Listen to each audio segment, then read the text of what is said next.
ఒక నిర్భయ, ఒక అభయ, ఒక దిశ ఇలా అత్యాచార బాధితులకు పేర్లు పెట్టుకోవడంతోనే సరిపెడదామా? ఈ అఘాయిత్యాలకు అంతం ఉండదా? ప్రపంచానికి నాగరికత నేర్పించామని మనం చాలా గొప్పగా చెప్పుకుంటున్నాం. మరి ఇదేనా ఆ నాగరికత అనేది ప్రశ్న. ఈ దారుణాలకి మూలం ఎక్కడ? పురుషాధిక్య సమాజం కారణం కాదా? ఇంటర్నెట్లో ఉండే చిల్లర కంటెంట్ కారణం కాదా? అమ్మని అక్కని ప్రస్తావిస్తూ వాడే బూతులు సాధారణమైపోవడం కారణం కాదా? ఇలాంటి వాతావరణంలో పిల్లల్ని పెంచడం కారణం కాదా? బాధితురాలిదే తప్పని ప్రొజెక్ట్ చేయడం ఇటువంటి అత్యాచారాలకి, హత్యలకి కారణం కాదా? ఈ అంశాలపైన మనం చర్చించబోతున్నాం. స్టేట్ మెడికల్ కౌన్సిల్ నుంచి మనతో పాటు జాయిన్ అవుతున్నారు రాజీవ్, మనతో పాటు ఉన్నారు. దేవి గారు మహిళా హక్కుల కోసం పోరాడుతూ ఉన్నారు చాలా కాలంగా. అదేవిధంగా మహిళల తరపున తన గళం వినిపించడంలో ఎప్పుడు ముందుంటారు. దేవి గారు మనతో పాటు ఉన్నారు. లక్ష్మణ్ గారు మనతో పాటు జాయిన్ అవుతున్నారు, అడ్వకేట్. అదేవిధంగా మనతో పాటు చాలామంది ప్రజలు కూడా జాయిన్ అవుతున్నారు.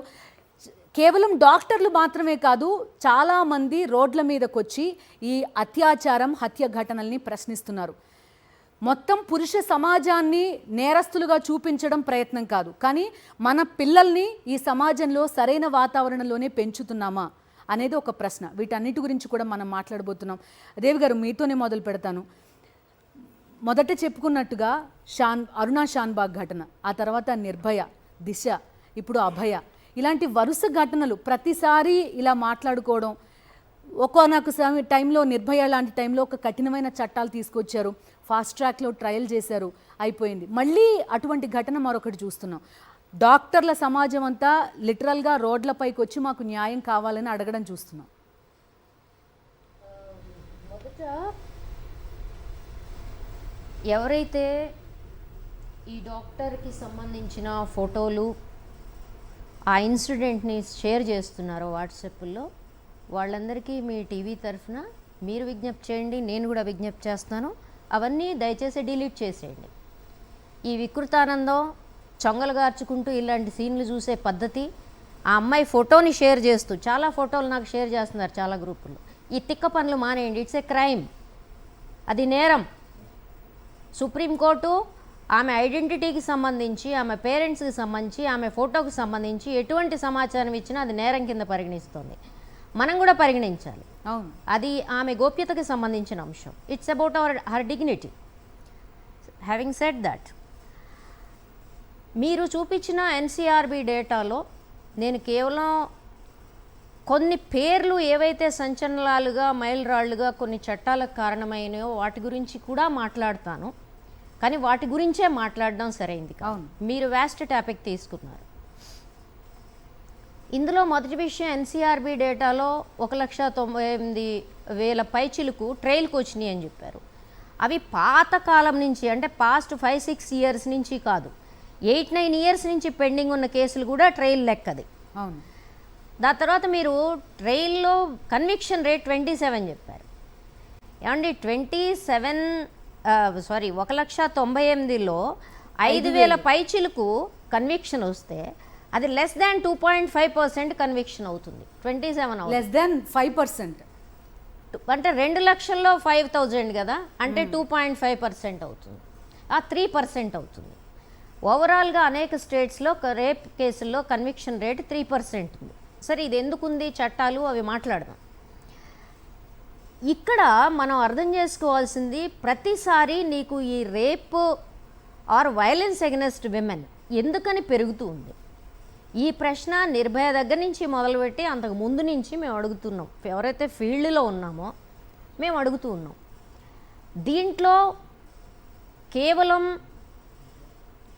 వీళ్ళు ప్రభుత్వాలు లేదు నీజర్క్ రియాక్షన్ లాగా ఒకటి జరిగినప్పుడు దాని మీద రియాక్ట్ అవ్వడము, లేదు ఒక పర్టికులర్ స్టూడెంట్ గ్రూపో లేకపోతే పర్టికులర్ కమ్యూనిటీకో ఒక సమాజానికో జరిగినప్పుడు ఘోరంగా ఉంది అని చెప్పేసి రియాక్ట్ అవ్వడము, దాని మీద ఇప్పుడు దిశ కేసు, దాని మీద రియాక్షను అందరు ప్రజలు చేశారు.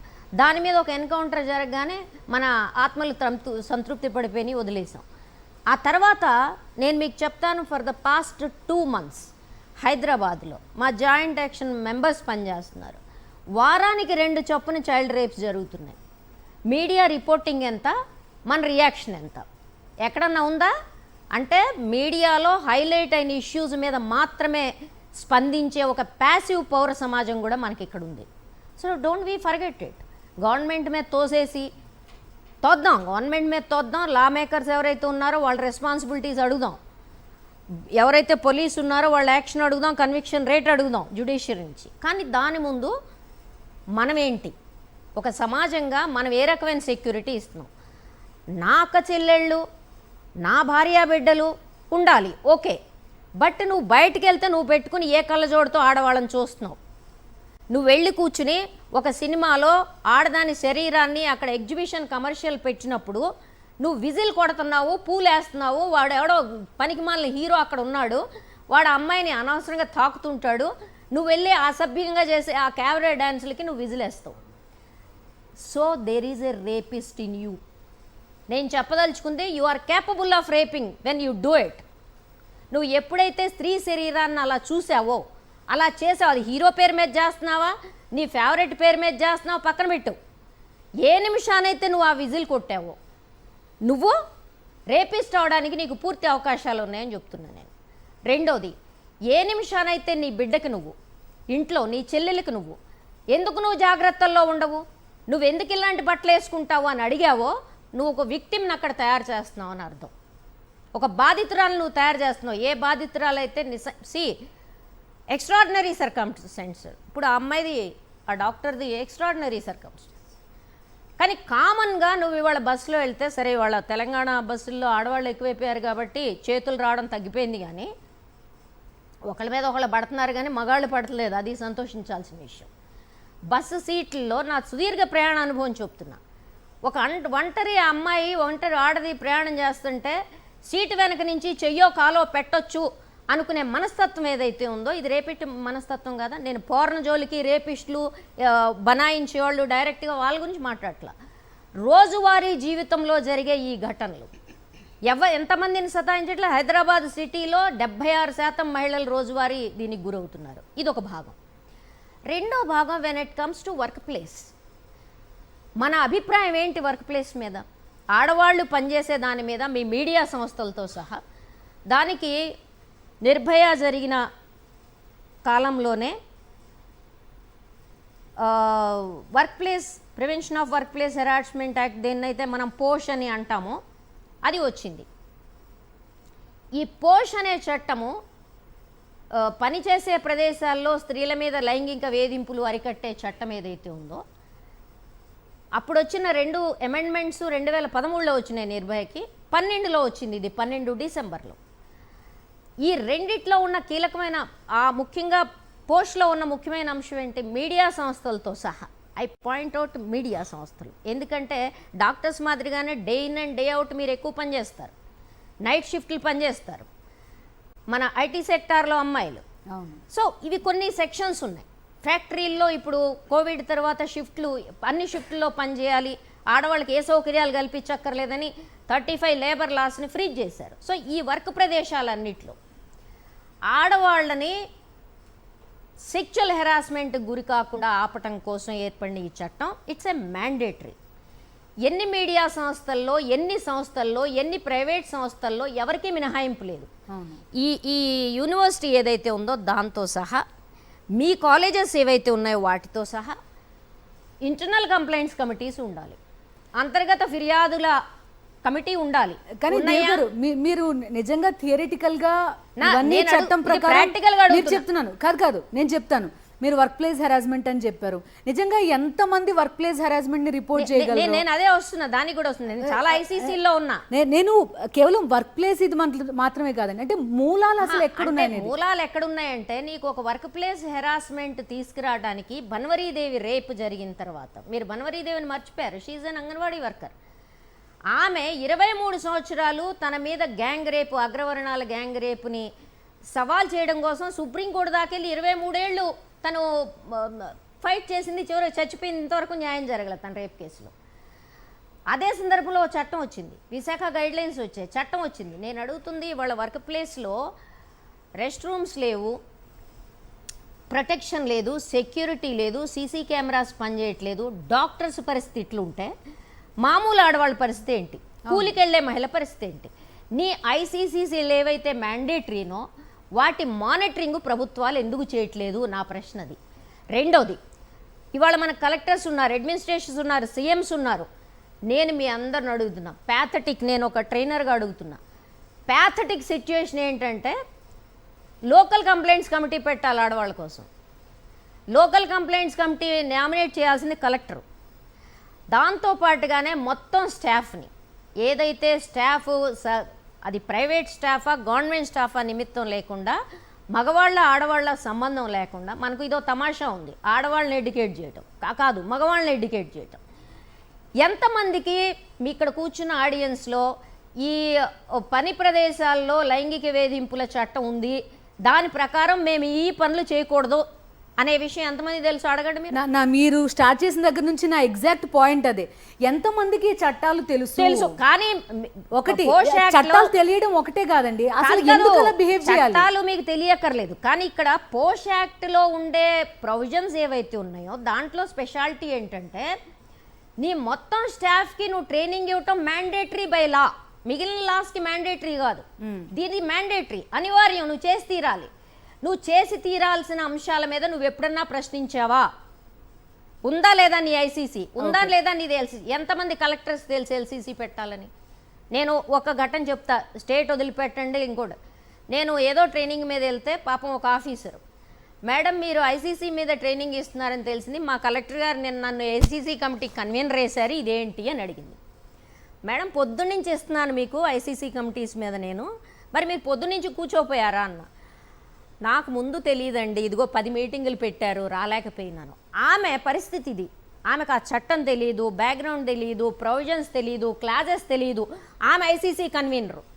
ఆమెకి కన్వీనర్ వేసే ముందు కనీసం స్టాఫ్కి ఈ ట్రైనింగ్ ఇవ్వాలనే విషయం ఆ కలెక్టర్కి తెలియకపోతే అడ్మినిస్ట్రేషన్ లెవెల్లో what the administration is doing, యంత్రాంగం ఏం చేస్తుంది? యంత్రాంగం అనేది ఎగ్జిక్యూటివ్ బాడీ, పొలిటికల్ లీడర్స్ తెలియక్కర్లేదండి, అజ్ఞానమే వాళ్ళ పెట్టుబడి. కానీ ఇక్కడ ఉండే ఐఏఎస్ అధికారులు, ఐపీఎస్ అధికారులు వీళ్ళకి తెలియాలి కదా, బ్యూరోక్రసీకి తెలియాలి కదా. కాదు దేవ్ గారు, మీరు అన్నవన్నీ ఐ అగ్రీ, 100% అగ్రీ. కానీ కుటుంబం దగ్గర నుంచి ఎగ్జాక్ట్లీ నా పాయింట్ అది, కుటుంబం దగ్గర నుంచి అప్బ్రింగింగ్ దగ్గర నుంచి మీరు ఒక పాయింట్ చెప్పారు, విమెన్ సేఫ్టీ గురించి, వర్క్ ప్లేస్ హెరాస్మెంట్ యాక్ట్స్ గురించి. సాక్షి దగ్గరకు వచ్చేసరికి వీఆర్ ఫార్చునేట్, ఎందుకంటే మా దగ్గర అలాంటి ఒక ప్రాపర్ మెకానిజం ఉంది, మీరు వెళ్ళి కంప్లైంట్ చేయొచ్చు, లేకపోతే చెప్పుకోవచ్చు. అండ్ బయట నుంచి ఒక కమిటీ వస్తుంది, వాళ్ళు మాట్లాడతారు. మా వరకు మా ఆఫీస్ వరకు నేను చూస్తున్నాను కాబట్టి మీకు 100% చెప్పగలుగుతాను. నేను ఒక విషయం చెప్తాను, నేను చాలా ఐసీసీలో ఉన్నా, బోత్ గవర్నమెంట్ అండ్ ప్రైవేట్ కంపెనీస్లో. అన్ని కంపెనీస్ మొదట చేసే పని, ఇంక్లూడింగ్ గవర్నమెంట్ డిపార్ట్మెంట్స్, ఏదన్నా కంప్లైంట్ ఫస్ట్ నేను ట్రైనింగ్ ఇచ్చేటప్పుడు చెప్తాను, మా దగ్గర ఇలాంటివి జరగవండి, మా మగవాళ్ళందరూ జరగవని చెప్పట్లేదు అని చెప్తారు, చెప్తున్నా మీకు. దాని కంటిన్యూషన్ ఏమొస్తుంది, ఏదన్నా కంప్లైంట్ వస్తే దాన్ని ఎట్లా దాచిపెట్టాలని చూస్తారు. ఎందుకంటే ఈ కంప్లైంట్, మీరు ఎన్ని కంప్లైంట్స్ వచ్చినాయి ఇప్పుడు ఆడిట్లో కూడా అడుగుతున్నారు ప్రతి సంవత్సరం, అయినా కానీ అసలు ఇటువంటి కంప్లైంట్ రావడం మా సంస్థకి అవమానకరం అనే భావన నుంచి మనం ఇది ఇంకా బయటపడలేం. ఆడవాళ్ళు రిపోర్ట్ చేయటం అనేది మా కుటుంబానికి అవమానకరం, మా ఆడదాని మీద జరగడం మా కుటుంబానికి అవమానకరం. అంతేగాని ఆమె మీద ఏం జరుగుతుందనే బాధ మనకు లేదు. అవును, సంస్థల్లో కూడా ఇదే యాటిట్యూడ్, ఈ పురుషాధిక్య యాటిట్యూడ్ ఏదైతే ఉందో, ఈవెన్ మీరు సంస్థ వరకు లేకపోతే కుటుంబం, ఆమెకే భయం. ఎందుకంటే మీకు ఐసీసీ ఏదైతే ఉందో ఇది మీకు ఏ రకమైన ప్రొటెక్షన్ ఇవ్వదు. అంటే ఎవరైతే రిపోర్ట్ చేశారో వాళ్ళకి రహస్యంగా ఉంచడము అని ఏవైతే ప్రొవిజన్స్ ఉన్నాయో దాని నుంచి ఇవ్వాల్సింది. ఎందుకంటే ఐసీసీ ట్రైనింగ్ లేదు, వాళ్ళకు కూడా తెలియదు ఏం చేయాలో ఏం చేయకూడదు. ఈ రిపోర్ట్ పట్టుకొని బాస్ దగ్గరికి పోతారు, ఆ బాసే చేసినప్పుడు వాళ్ళు ఎక్కడ పోతారు? ఇప్పుడు ఈ కలకత్తా కేసులో లెట్ మీ టెల్ యూ, మనం ఒక నిర్దిష్టమైన, ఒక్కసారి రాజీవ్ గారి దగ్గరికి వెళ్ళొచ్చి మళ్ళీ మీ దగ్గరకు వస్తాండి. రాజీవ్ గారు చెప్పండి, డాక్టర్స్ దేవి గారు మెన్షన్ చేసినట్టు మా ఫీల్డ్లో ఉండే జర్నలిస్టులు, బయటికి వెళ్ళే వాళ్ళు, మీరు ఎంతవరకు బయట పనిచేస్తారో, ఆల్మోస్ట్ మా దగ్గర విమెన్ కూడా అంతా అలాను రూరల్ ఏరియాస్కి లేకపోతే కొంత నిర్మానుష్యంగా ఉండే ప్రదేశాలకి వెళ్లాల్సి వస్తుంది అండ్ షిఫ్ట్స్లో పనిచేయాల్సి వస్తుంది. మా అందరికీ 100% ఆ అమ్మాయి ఏం ఫేస్ చేస్తుంది అనేది అర్థమవుతుంది. కానీ ఒక నార్మల్ సిటిజన్కి, నార్మల్ పబ్లిక్కి అర్థం కావాలి కాబట్టి నేను మిమ్మల్ని అడుగుతున్నాను. ఇది లెట్ మీ కరెక్ట్ యూ, ఇది ఫీల్డ్ లో జరగలేదు. ఆ, ఆమె field ఒక లోని కాదు. ప్రొటెక్టెడ్ నేను ఏరియాలో workplace- ఉన్నప్పుడు జరిగింది. నేను వాళ్ళు అలాంటివి ఫేస్ చేస్తారు కాబట్టి వాళ్ళు కూడా ఫీల్డ్కి వెళ్తారు కాబట్టి ఆయన ప్రశ్న అడుగుతున్నా. రాజీవ్ గారు, గవర్నమెంట్ హాస్పిటల్స్లలో ఎలా ఉంటుంది అంటే ఫస్ట్ డాక్టర్కి రెస్ట్ తీసుకోవడానికి డ్యూటీ రూమ్ లేదు కాబట్టి ఆమె సెమినార్ హాల్కి వెళ్ళాల్సిన పరిస్థితి ఏర్పడింది. మళ్ళీ గవర్నమెంట్ అంటే ప్రతి ఒక్కరం ఏంటి అంటే మనం ప్రపంచంలో అన్నిటికంటే విలువైనది ఆరోగ్యం అనే చెప్తాం. ప్రాణాలను కాపాడుకోవడానికి మనం హాస్పిటల్కి వెళ్తాం. ఆ హాస్పిటల్కి వెళ్ళి హాస్పిటల్ని ఒక దేవాలయంగా భావిస్తున్న తరుణంలో అదే ప్రాణాలను మన వంతు బాధ్యతగా కాపాడాలి అని చెప్పేసి డాక్టర్ ఉన్నప్పుడు ఆ డాక్టర్కి ఇంకా వేరే ఆలోచన ఉండదు. ఎవరున్నారు, పేషెంట్ అటెండర్స్ ఎవరున్నారు ఏంటి అనేది కనపడదు, పేషెంట్ మాత్రమే కనపడుతుంటాడు. కానీ ఆమె ప్రాణాలకే సెక్యూరిటీ లేదు అని భావించలేదు తను. ఆ భావన కూడా కలగలేదు. ఎందుకు అంటే ఆమె ఒక ప్రొటెక్టెడ్ ఎన్విరాన్మెంట్, అంటే హాస్పిటల్లో ఉంది. హాస్పిటల్లో ఎవరికి పడితే వాళ్ళకి ఎంట్రీ ఉండదు. అంటే అక్కడ సెక్యూరిటీ లోపం అనేది మనకు క్లియర్గా కనపడుతుంది. అది కూడా సెమినార్ హాల్ అంటే ఆమెకి డ్యూటీ మెడికల్ ఆఫీసర్కి ఒక డాక్టర్కి ఉండాల్సినటువంటి రెస్ట్ తీసుకోవడానికి రూమ్ లేదు కాబట్టి అక్కడికి వెళ్ళాల్సిన పరిస్థితి. అంటే మన గవర్నమెంట్ హాస్పిటల్స్ని ఏ రకంగా మనం నిర్మించుకుంటున్నాము, అక్కడ ఉన్నటువంటి వసతులు ఎలా ఉన్నాయని మనమే ఆలోచించుకోవాలి. మొదటగా ఒక డాక్టర్కే ప్రొటెక్షన్ లేదు అన్నప్పుడు తను ప్రాణాలను కాపాడడంలో ఎలా సక్సెస్ అవుతారు అనేది మొదటి ప్రశ్న. రెండవది, చాలామంది హాస్పిటల్కి వచ్చేవారిలో ఒక పేషెంట్కి ఒక అటెండరు లేదా అవసరం ఉన్నప్పుడు ఇద్దరు అటెండర్ని అలో చేయడం ఉంటుంది. కానీ గవర్నమెంట్ హాస్పిటల్లో ఆ పరిస్థితి లేదు. రాత్రిపూట ఎమర్జెన్సీస్ అనేవి ఎక్కువగా వస్తాయి. మ్యాక్సిమం డ్యూటీలలో అంటే అమ్మాయిలు ఎక్కువగా డాక్టర్లు ఉండడం వల్ల డ్యూటీలు ఎక్కువగా వాళ్ళే ఉంటారు. కానీ వారికి ఎంతమంది అటెండర్స్ ఉన్నారు అని పట్టించుకునే సమయంలో మనం పేషెంట్ యొక్క ప్రాణాలను కోల్పోతాం కాబట్టి వారికి ఎటువంటి ఆలోచన లేకుండా పేషెంట్ పైన ధ్యాస పెట్టి వాళ్ళు ట్రీట్మెంట్ చేస్తూ ఉంటారు. మేము కూడా వాళ్ళతో పాటు ఉన్నప్పుడు చాలా మటుకు మేము కూడా కొన్ని బ్యాడ్ కమెంట్స్ వింటాము. కానీ అవేవి కూడా మా చెవులకు వరకు వెళ్ళవు. ఎందుకంటే మనకి పేషెంట్ ముఖ్యం, వీళ్ళతో డిస్కషన్ తర్వాత అనేది ఉంటుంది. కానీ ఈ సెక్యూరిటీ అంతా ఎవరు చూసుకోవాలి అంటే సెక్యూరిటీ అనేది ప్రాపర్గా ఉన్నప్పుడు ఒక పేషెంట్కి ఒక అటెండర్ని పంపడం ద్వారా ఆ ఎమోషన్స్ అనేవి కంట్రోల్లో ఉంటాయి. ఒక గుంపులుగా వచ్చినప్పుడు ఏమవుతుంది అంటే ఎమోషన్స్ కంట్రోల్లో ఉండవు. ఎందుకంటే అనుకోని ఘటన జరిగినప్పుడు అక్కడ ఎమోషన్స్ బర్స్ట్ అయ్యి ఎదురుగా కనపడేది మనకి డాక్టర్ లేదా వైద్య సిబ్బంది కనపడతారు, వాళ్ళ మీద అటాక్స్ చేయడం. కానీ అక్కడ ఏం పరికరాలు ఉన్నాయి, ఇన్ఫ్రాస్ట్రక్చర్ లేకుండా ప్రాణాలు పోయినాయా అనేవి ఎవరికి కనపడవు అనమాట. ఎందుకంటే ఆ ఎమోషన్స్ అనేవి అలా ఉంటాయన్నమాట. కాబట్టి ముఖ్యంగా చేయాల్సింది ఏంటి అంటే హాస్పిటల్స్లలో ఎక్కడైతే ప్రాణాలను కాపాడుకోవాలని మనం వెళ్తామో అక్కడ సెక్యూరిటీ అండ్ సేఫ్టీ అనేది మెయిన్ ప్రైమరీ ఎజెండా తీసుకున్నప్పుడే ఇలాంటివి జరగకుండా కాపాడుకునేటువంటి అవకాశం ఎక్కువగా ఉంటుంది. ఇంకొక ప్రశ్న అండి, గ్రే కోడ్ అనే దాని గురించి ఒకటి చాలా స్పెసిఫిక్గా చెప్తున్నారు. అసలు ఆ పరిస్థితి ఉంటుందా హాస్పిటల్స్లో అనేది? హార్డ్లీ ఒక ఇద్దరు ముగ్గురు సెక్యూరిటీ గార్డ్స్ కనిపిస్తారు హాస్పిటల్స్ దగ్గరికి వెళ్ళేసరికి మనకి. అలాంటిది మీరు గ్రే కోడ్ లేకపోతే వెంటనే సెక్యూరిటీ రావాలి, అటెండెన్స్ అందరినీ క్లియర్ చేయాలి అనేంత పరిస్థితి ఉంటుందా? గ్రే కోడ్ ఒకటే కాదు, చాలా రకాల కోడ్స్ ఉంటాయి. ఆరెంజ్ కోడ్ అని, ఇంకా బ్లూ కోడ్ అని చాలా ఉంటాయి. ఈ కోడ్స్ మీద అవగాహన లేనప్పుడు ఎవరు వస్తారు, ఎక్కడికి వస్తారు? ఫస్ట్ అవగాహన, ఈ గ్రే కోడ్ అనేది చాలా మంది 99% వరకు తెలియదు ఎవరికి. గవర్నమెంట్ హాస్పిటల్స్లో తెలియదు, కొన్ని ప్రైవేట్ హాస్పిటల్స్లలో ఎక్కడైతే కార్పొరేట్ సిస్టమ్ ఉంటుందో వాళ్ళకి మాత్రమే ఐడియా ఉంటుంది. మరి కార్పొరేట్స్లలో ఎందుకు ఈ ఘటనలు జరగట్లేవు అంటే వాళ్ళ ఒక సెక్యూరిటీ విధానాన్ని పటిష్టంగా ఏర్పరచుకున్నారు. అదే సెక్యూరిటీ విధానాన్ని మన పేద ప్రజలు వచ్చేటువంటి గవర్నమెంట్ హాస్పిటల్లో కూడా ఏర్పరచుకున్నప్పుడే మనకి మన బాధ్యత. మీరు చెప్తున్నది both in terms of security and infrastructure కూడా. అంటే మీరు ఎంతమందిని లోపలికి అలౌ చేస్తున్నారు అనే దానికి వాళ్ళకి ఒక కంట్రోల్ ఉంటుంది. వేరేస్ గవర్నమెంట్ హాస్పిటల్స్ దగ్గరకు వచ్చేసరికి ఆ కంట్రోల్ ఉండదు.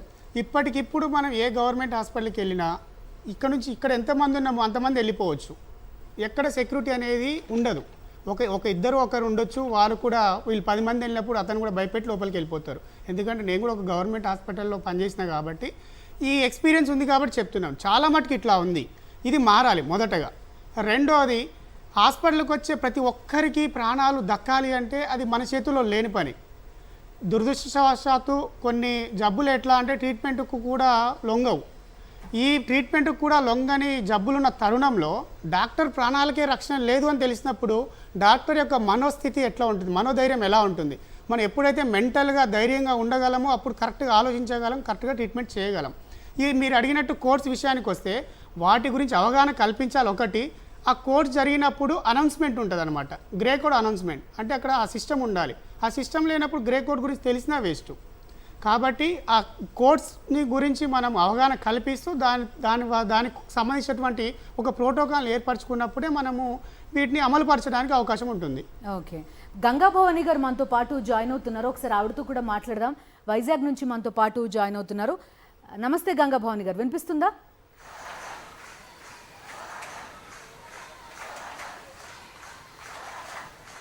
హలో, వినిపించట్లేదు. ఓకేనా? ఇప్పుడు నా ఆడియో క్లియర్గా ఉందా మీకు? Hello hello,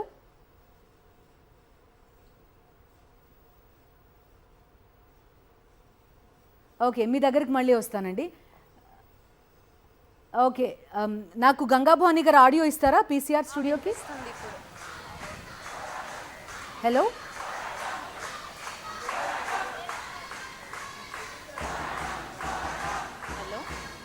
right right, Laxman గారు చెప్పండి. నిర్భయ చట్టం వచ్చింది, ఇంతకుముందు వర్క్ ప్లేస్ హెరాస్మెంట్ని ఎలా అడ్రస్ చేయాలో యాక్ట్స్ తీసుకొచ్చారు, అమెండ్మెంట్స్ వచ్చాయి, ఇవన్నీ వచ్చాయి.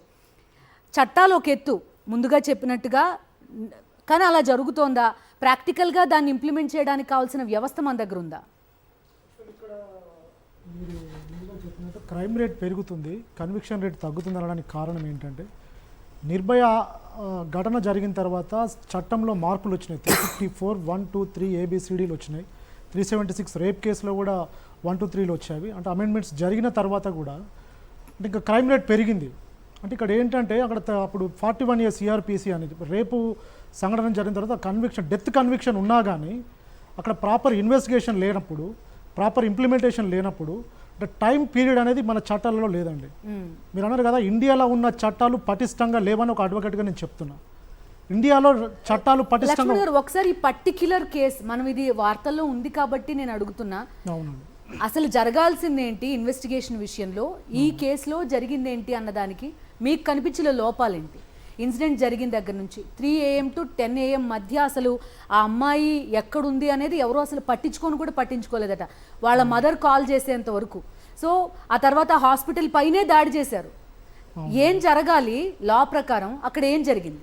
యాక్చువల్లీ పోలీస్ స్టేషన్లో ఫిర్యాదు ఇచ్చిన తర్వాత వితిన్ 24 hours ఎవరైతే కల్ప్రిట్స్ ఉంటారో వాళ్ళని పట్టుకొని ఇన్వెస్టిగేషన్ చేసి మెడికల్ ఎగ్జామినేషన్ చేయాలి. ఇప్పుడు కొత్తగా వచ్చిన BNSS యాక్ట్ ప్రకారం సెక్షన్ 52 ప్రకారం ఎవరైతే అక్యూజ్ని ఎవరైతే కస్టడీలోకి తీసుకున్నారో ఆయనను వితిన్ 24 hours లోపే మెడికల్ ప్రాక్టీషనర్ సమక్షంలో మెడికల్ ఎగ్జామినేషన్ చేసి ఆ పోస్ట్ మార్టం రిపోర్ట్స్కి సంబంధించి ఆయన మెడికల్ రిపోర్ట్స్ని బేరీజ్ చేసుకొని నిజంగా ఆయన చేశారా లేదంటే గ్రూప్ ఆఫ్ పీపుల్ రేప్ చేశారా అనేది ఇప్పుడు rape section 63 BNS act and section 64 BNS act ప్రకారం రేప్ చేసిన ఏదైతే ముద్దాయి ఉన్నాడో ఈ మెడికల్ రిపోర్ట్ బేస్ చేసుకొని ఆయనకు డెత్ కన్విక్షన్ పడే అవకాశం కూడా ఉంటుంది. అంటే వితిన్ 24 hours నుంచి 48 hours లోపు మాత్రమే ప్రాపర్ మెడికల్ ఎగ్జామినేషన్ అయితే మాత్రం ఆయనకు శిక్ష పడే అవకాశం ఉంటుంది. అండ్ ఒక ఫాల్స్ న్యూస్ కూడా అండి ఈ మొత్తం కేసులో. నిర్భయ అప్పుడు చూసాం, ఇప్పుడు కూడా అదే చూస్తున్నాం. దిశ అప్పుడు చూసాం, రకరకాల వార్తలు, అందులో కూడా ఒక పైశాచిక ఆనందం మనకి చాలాసార్లు కనిపిస్తున్న పరిస్థితి. ఈ అమ్మాయి విషయంలో దేవి గారు చెప్తున్నట్టు ఒకటి ఫోటోలు సర్క్యులేట్ చేయడం, లేకపోతే ఇక్కడ గ్యాంగ్ రేప్ జరిగిందా అనేది, దాని గురించి ఇంటర్నెట్లో వస్తున్న థంబ్నెయిల్స్ ఇవన్నీ చూస్తుంటే అవి కూడా చాలా జుగుప్సాకరంగా కనిపిస్తున్నాయి మనకి. దీనికి ఏం చట్టాలు లేవా అనేది కూడా ఒక ప్రశ్న. అంటే దీంట్లో విక్టిమ్కి సంబంధించిన ఎవిడెన్స్ని గోప్యత అనేది సుప్రీంకోర్టు చాలా సందర్భాల్లో జడ్జిమెంట్స్లో పేర్కొనడం జరిగింది. అలా ఎవరైతే మీడియా ఛానళ్ళు కావచ్చు, పబ్లిక్ కావచ్చు, సోషల్ ప్లాట్ఫామ్లో స్ప్రెడ్ చేసినట్టయితే వాటి మీద కూడా యాక్షన్ తీసుకోవచ్చు. సుప్రీంకోర్టు ఈ ఇష్యూలో కూడా యాక్షన్ తీసుకుంటుందని అనుకుంటున్నాను. పోలీస్ పైన ప్రెషర్ ఎట్లా ఉందండి ఈ పర్టిక్యులర్ కేసు వరకు చెప్పండి. అంటే మొదట పోలీసులు ఎంక్వైరీ చేస్తారన్నారు, ఆ తర్వాత CBIకి బదిలీ చేశారు, 6 days టైం ఇచ్చారు. ఒకసారి ఒక ఇన్సిడెంట్ జరిగిన తర్వాత నిజంగా అసలు ట్రాన్స్పరెంట్గా ఇన్వెస్టిగేషన్ జరుగుతోందా అనేది అందరికీ ఒక క్వశ్చన్ మార్క్ కింద కనబడుతోంది. స్టేట్ గవర్నమెంట్, సెంట్రల్ గవర్నమెంట్ మధ్యలో ఇన్వెస్టిగేషన్ ఏజెన్సీస్ మారిపోతూ ఉంటాయి. అసలు ఆ ఎవిడెన్స్ ట్యాంపరింగ్ అవుతోందా, లేకపోతే నిజంగా ఎవిడెన్స్ పక్కాగా ఉందా లేదా తెలియదు, లేదా మోర్ దాన్ 1 person ఇన్వాల్వ్, ఇవన్నీ కూడా రకరకాల ప్రశ్నలు, ఇప్పటికీ కూడా ఆన్సర్ లేని క్వశ్చన్స్. అవును, మీరు అన్నట్టు national crime bureau of India దాన్ని చెప్తున్నది ఏంటంటే ఇన్వెస్టిగేషన్ అనేది ప్రాపర్గా ఉండట్లేదు ఇండియాలో. ఇప్పుడు మేడం గారు అన్నట్టు క్రైమ్ రేట్ పెరగడానికి కారణం ఇన్వెస్టిగేషన్ పోలీస్ వ్యవస్థ పటిష్టంగా లేకపోవడం. CBI కేసులు దర్యాప్తు చేసిన కేసుల్లో, సిట్ కేసులు దర్యాప్తు చేసిన కేసులలో మేడం గారు అన్నట్టు 3% మాత్రమే కన్విక్షన్ రేట్ ఉంది. అంటే ప్రాపర్గా ఇన్వెస్టిగేషన్ వాళ్ళు చేసినప్పుడు కన్విక్షన్ ఎందుకు పడద్దు? ఇన్వెస్టిగేషన్ అనేది ప్రాపర్గా వితిన్ 24 hours దానికి సంబంధించిన ఇన్సిడెంట్కి సంబంధించిన ప్లేస్ని కావచ్చు, విక్టిమ్ని కావచ్చు, సంబంధించిన డ్యూటీ డాక్టర్స్ని కావచ్చు, ఆ సంబంధించిన CC ఫుటేజ్ని కావచ్చు కలెక్ట్ చేసి దాన్ని మెడికల్ ఎగ్జామినేషన్ చేసి దానికి టైం పీరియడ్ కూడా ఇప్పుడు చట్టాలు ఉన్నవి కానీ టైం పీరియడ్ చట్టాలలో ఎక్కడ పేర్కొనలేదు. పేర్కొన్న వాటిలో ఉన్న వెసులుబాట్ల కారణంగా దాన్ని డిలే చేయడం జరుగుతుంది. ఒక్కొక్క కేసుని ఇయర్స్గా అంటే 10 సంవత్సరాలు నడిచే కేసులు కూడా మనం చూస్తున్నాం. అవును. ఇలా టైం పీరియడ్ అనేది ఫిక్స్ చేయకపోవడం వల్ల కొత్త చట్టాలు ఎన్ని వచ్చినా, ఇప్పుడు క్లినికల్ ప్రొటెక్షన్ యాక్ట్ కూడా, డాక్టర్ ప్రొటెక్షన్ యాక్ట్ కూడా వచ్చింది. 2009లో బిల్ పాస్ చేయడం జరిగింది, కానీ ఇప్పటికి ఇంప్లిమెంటేషన్ లేదు. అంటే అది వచ్చి లాభం ఏముంది, డాక్టర్స్కి ప్రయోజనం లేనప్పుడు అది చేయడం ఏమి. అందుకే ఇన్వెస్టిగేషన్ అనేది ప్రొలాంగ్ అవ్వడం అనేది కూడా ఈ క్రైమ్ రేట్ పెరగడానికి కారణమవుతుంది. రైట్. గంగాభవాని గారు, యా గంగాభవాని గారు, మీరు ఆల్రెడీ ఒక ప్రొటెస్ట్లో ఉన్నారు కనిపిస్తోంది. మీ డిమాండ్స్ ఏంటి, మీరు ఏం చెప్పదలుచుకున్నారు ప్రజలకి? ఇప్పుడు మేము ఏదైతే ప్రొటెస్ట్ చేస్తున్నామో అది 1 వీక్గా చేస్తున్నామండి. మొత్తం నేషనల్ వైడ్ అన్ని కాలేజెస్లో కూడా డాక్టర్స్ అందరూ కూడా మేము చేసే ఏ అయితే ఓపీడీస్ చూడడం కానీ ట్రీట్మెంట్ చేయడం కానీ అన్నీ ఆపేసి మేము ప్రొటెస్ట్ చేస్తున్నాము. దేనికోసము అనేది నిన్నటి వరకు మేజర్గా అసలు పబ్లిక్కి చాలా వరకు తెలియదండి. ఎందుకు చేస్తున్నారు అని నిన్న కూడా చాలామంది అడిగిన వాళ్ళు ఉన్నారు. లైక్ మేము ఇప్పుడు మా మెయిన్ 3 డిమాండ్స్ ఏంటి అంటే, ఫస్ట్ది విక్టిమ్ ఎవరైతే ఉన్నారో ఆ అమ్మాయికి మరియు తన ఫ్యామిలీకి న్యాయం జరగాలి. ఎవరైతే అక్యూజ్డ్ ఉన్నారో వాళ్ళని వెంటనే అరెస్ట్ చేసి కఠినమైన శిక్షలు విధించాలి. ఎంత కఠినంగా అంటే మళ్ళీ ఎవరైనా కానీ ఇలాంటి చర్యలకు పాల్పడాలి అంటే భయపడాలి. మిగిలిన దేశాల్లో ఉన్నంత కఠినంగా మన దేశంలో ఎందుకు ఇంప్లిమెంట్ చేయట్లేదు శిక్షలు ఇప్పటికీ అర్థం కావట్లేదు. అండ్ సెకండ్ది ఏంటి అంటే సెంట్రల్ ప్రొటెక్షన్ యాక్ట్. మేము రోజు వస్తాము, 36 గంటల వరకు డ్యూటీలు చేస్తాము. ఇప్పటికీ ఎవరికి తెలియంది ఏంటి అంటే, ఏమనుకుంటారు నైట్ డ్యూటీలు అంటే ఏముందిలే, నైట్ 8కి వెళ్తారు, మార్నింగ్ 8కి వస్తారు అని అనుకుంటారు. కానీ మేము చేస్తుంది 36 to 48 అవర్స్ డ్యూటీస్ అండి. ఈరోజు మార్నింగ్ నైట్ డ్యూటీ అంటే 8 గంటలకు వచ్చిన వాళ్ళము నెక్స్ట్ డే ఏ టైం అవుతుందో కూడా తెలీదు. ఈవినింగ్ 4 అవ్వచ్చు, 6 అవ్వచ్చు, 10 కూడా వెళ్ళిన రోజులు ఉన్నాయి. మేము నైట్ డ్యూటీలో తిండి, నిద్ర ఇలాంటివి ఏమీ ఉండవు. బేసిక్ నీడ్స్ కూడా ఉండవు. గవర్నమెంట్ హాస్పిటల్స్లో చూసుకుంటే అమ్మాయిలకి వాష్రూమ్స్ కూడా ఉండవు. పడుకోవడానికి పక్కన పెడితే వాష్రూమ్స్ కూడా లేకుండా మేము 36 to 48 అవర్స్ డ్యూటీస్ ఎలా చేస్తాము? సరే, ఇప్పుడు బేసిక్ నీడ్స్ పక్కన పెట్టండి, కనీసం ప్రొటెక్షన్ అనేది లేకుండా పోయింది కదా. ఇప్పుడు గాంధీ గారు అన్నారు, అమ్మాయి అర్ధరాత్రి 12ంటికి వచ్చి రోడ్డు మీద నడిచిన రోజున మనకి ఇండిపెండెన్స్ వచ్చింది, స్వతంత్రం వచ్చింది అని చేసుకోమని చెప్పి. కానీ ఇప్పుడు మేము చేస్తున్న మా వర్క్ ప్లేస్లోనే మాకు ప్రొటెక్షన్ లేదు. ఎక్కడైతే మేము సేఫ్గా సెక్యూర్డ్గా ఓకే మేము పీజీ అయ్యాము, హాస్పిటల్లో వర్క్ చేస్తున్నాము, మాకు ఒక ప్రొటెక్టెడ్ ఎన్విరాన్మెంట్ అది అనుకొని వచ్చిన మాకు ఇక్కడ మా హాస్పిటల్లోనే మా వర్క్ ప్లేస్లోనే ప్రొటెక్షన్ అనేది లేదు అన్నప్పుడు మేము ధైర్యంగా వచ్చి ఎలా పనులు చేయగలం? అమ్మాయిలైనా కానీ ఇంట్లో మా పేరెంట్స్ అయినా కానీ మమ్మల్ని ఎలా పంపిస్తారండి? చిన్నప్పటి నుంచి కష్టపడి చదువుకొని ఇన్ని ఇయర్స్ నిద్రలో తిండి ఏమీ లేకుండా కష్టపడి చదువుకొని ఈ పొజిషన్కి వచ్చిన తర్వాత ఇలాంటివన్నీ జరిగితే నెక్స్ట్ జనరేషన్స్కైనా వాళ్ళ పిల్లల్ని డాక్టర్లను ఎలా చేయాలన్న ఆలోచన వస్తుంది పేరెంట్స్కి. అమ్మాయిలు డాక్టర్లు అనగానే వద్దు, సో ఇన్సిడెంట్ అయింది, నువ్వు డాక్టర్ అవ్వద్దు అని వాళ్ళ పేరెంట్సే ఆపేస్తారు. సో మాకు ప్రొటెక్షన్ అనేది లేకుండా మేమైనా వర్క్స్ ఎలా చేయగలుగుతాము? మాకు బేసిక్ నీడ్స్ అనేవి లేకుండా ఎలా పనులు చేయగలుగుతాము? అమ్మాయిలకి ఈవెన్ బేసిక్ వాష్రూమ్ అనేది కూడా ఉండట్లేదు సరిగ్గా. అండ్ నెక్స్ట్ వచ్చేసి మాకు హాస్పిటల్స్ని సేఫ్ జోన్స్గా చేయాలి అనేది మా 3rd డిమాండ్. హాస్పిటల్స్లో పోలీస్ స్టేషన్స్ ఉండాలి, టెర్షరీ కేర్ సెంటర్స్లో ఎక్కడైతే ఐసీయూస్ అలాంటివన్నీ ఉంటాయో. ఎందుకంటే ఫర్ సపోజ్ ఐసీయూలో ఒక పేషెంట్ డెత్ అయ్యారే అనుకోండి, ఫర్ సపోజ్ వెంటనే మేము డిక్లేర్ చేస్తాము, జూనియర్ డాక్టర్సే బేసిక్గా డిక్లేర్ చేస్తాము, పేషెంట్ ఇలాంటి కండిషన్లో వచ్చారు, సో డెత్ అయ్యారు అని చెప్పి వాళ్ళకి డిక్లేర్ చేసిన తర్వాత కొంతమంది ఒక 10-20 మంది వచ్చి ఒక డాక్టర్ మీద పడి వాళ్ళ మీద అటాక్ చేస్తే, ఇప్పుడు మేల్ డాక్టర్ అయినా కానీ మహా అయితే ఒక 3-4 ఆపగలరు. 10-20 మంది వచ్చి ఒక్కసారి మీద పడిపోతే వాళ్ళు మాత్రం ఎంతవరకు ఆపగలరు? వాళ్ళు మాత్రం ఎంతవరకు వాళ్ళని ప్రొటెక్ట్ చేసుకోగలరు? సో మాకు టెర్షరీ కేర్ సెంటర్స్లో ఎక్కడైతే ఐసీయూస్ అనేవి ఉంటాయో అలాంటి వాటి దగ్గరలో సెక్యూరిటీ అనేది మెయిన్గా ఎక్కువగా కావాలి. ఈ పోలీస్ ఫోర్స్ అనేది మాకు కావాలి, మాకు ప్రొటెక్షన్ కావాలి బేసిక్గా. ఇవన్నీ ఉంటేనే మేము వర్క్స్కి రెజ్యూమ్ చేయడానికి, మళ్ళీ వెళ్ళి మా వర్క్స్ చేయడానికి మేము ఒప్పుకుంటాము. అప్పటి వరకు మా ఏదైతే పోరాటం చేస్తున్నామో దాన్ని మేము కొనసాగిస్తూనే ఉంటాము. ఓకే, దట్స్ తను గంగాభవాని చెప్తున్న కామెంట్ అది. చాలామంది ఒక లగ్జరీ అనుకుంటారు, మాకు ప్రొటెక్షన్ కావాలి అని వాళ్ళు అడుగుతున్నది. కానీ వాళ్ళు రోజువారీ ఎటువంటి ఘటనలు ఫేస్ చేస్తున్నారో అనేది చూస్తే వాళ్ళు ఎందుకు అడుగుతున్నారో అనేది కూడా మనకు అర్థమవుతుంది. చంద్రికారెడ్డి మనతో పాటు జాయిన్ అవుతున్నారు. తను కూడా డాక్టర్, ఒక స్పోక్స్ పర్సన్ కూడా ఈ డాక్టర్స్కి సంబంధించి. చంద్రిక, రైట్. చంద్రిక చెప్పండి, మీరు ఒక స్పోక్స్ పర్సన్గా మీరు చూస్తున్నాం డాక్టర్స్ అందరూ ప్రొటెస్ట్ చేస్తున్నారు, రోడ్లపైకి వస్తున్నారు, మాకు న్యాయం కావాలి అని డిమాండ్ చేయడం కూడా కనిపిస్తోంది. మీరు గైనకాలజిస్ట్ అని చెప్పారు. సో రోజువారీ మీరు ఫేస్ చేసే ఇబ్బందులు ఎలా ఉంటాయి ఒక విమెన్గా? సో ఇక్కడ ఈ ప్రతి ఒక్క ప్రొటెస్ట్ ఏదైతే ఉందో ఒక డాక్టర్కి అయిందనే చూస్తున్నారు.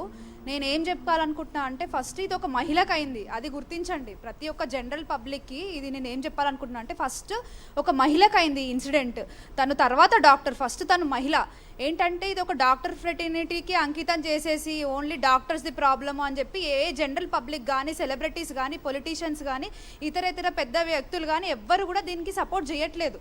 ఫస్ట్ ఇది ఒక మహిళకు అయింది, మన భారతదేశంలో ఉన్న ఒక ఆడబిడ్డకు అయిందని చెప్పి గుర్తించాలి.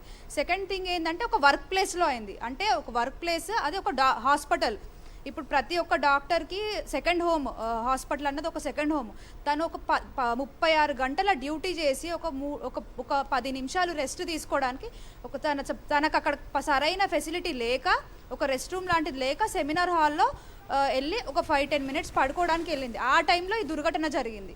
సో మనం ఇంకోటి ఏంటంటే ఇక్కడ సెక్యూరిటీ ల్యాబ్స్ అన్నది ఉంది ఫస్ట్ థింగ్.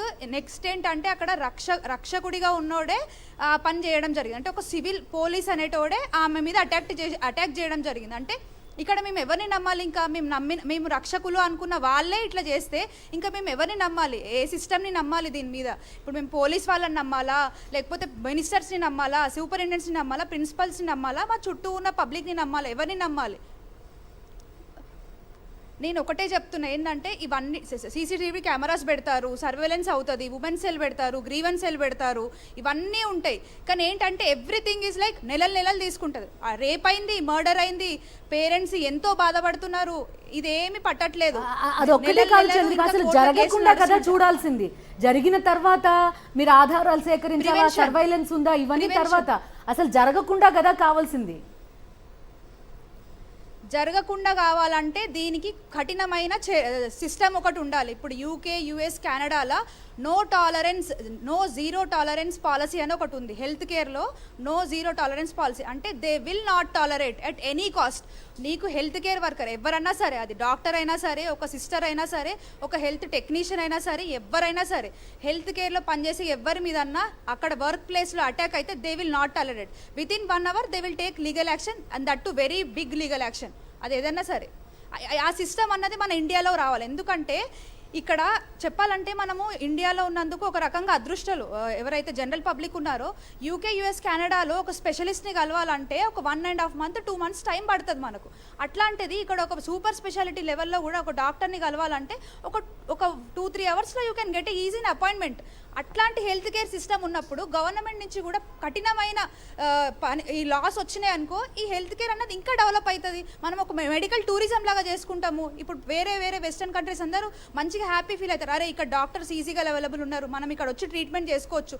దానివల్ల మెడికల్ టూరిజం అన్నది పెరుగుతుంది. అదే కాకుండా ఎంతోమంది ఉమెన్ డాక్టర్స్ ఉన్నారు. ఇప్పుడు మీరు చూసుకుంటే మొత్తం ఓవరాల్గా ఇండియాలో ఒక 100% డాక్టర్స్ మనం చూసుకుంటే మోర్ దెన్ 40-50% ఉమెన్సే ఉంటారు.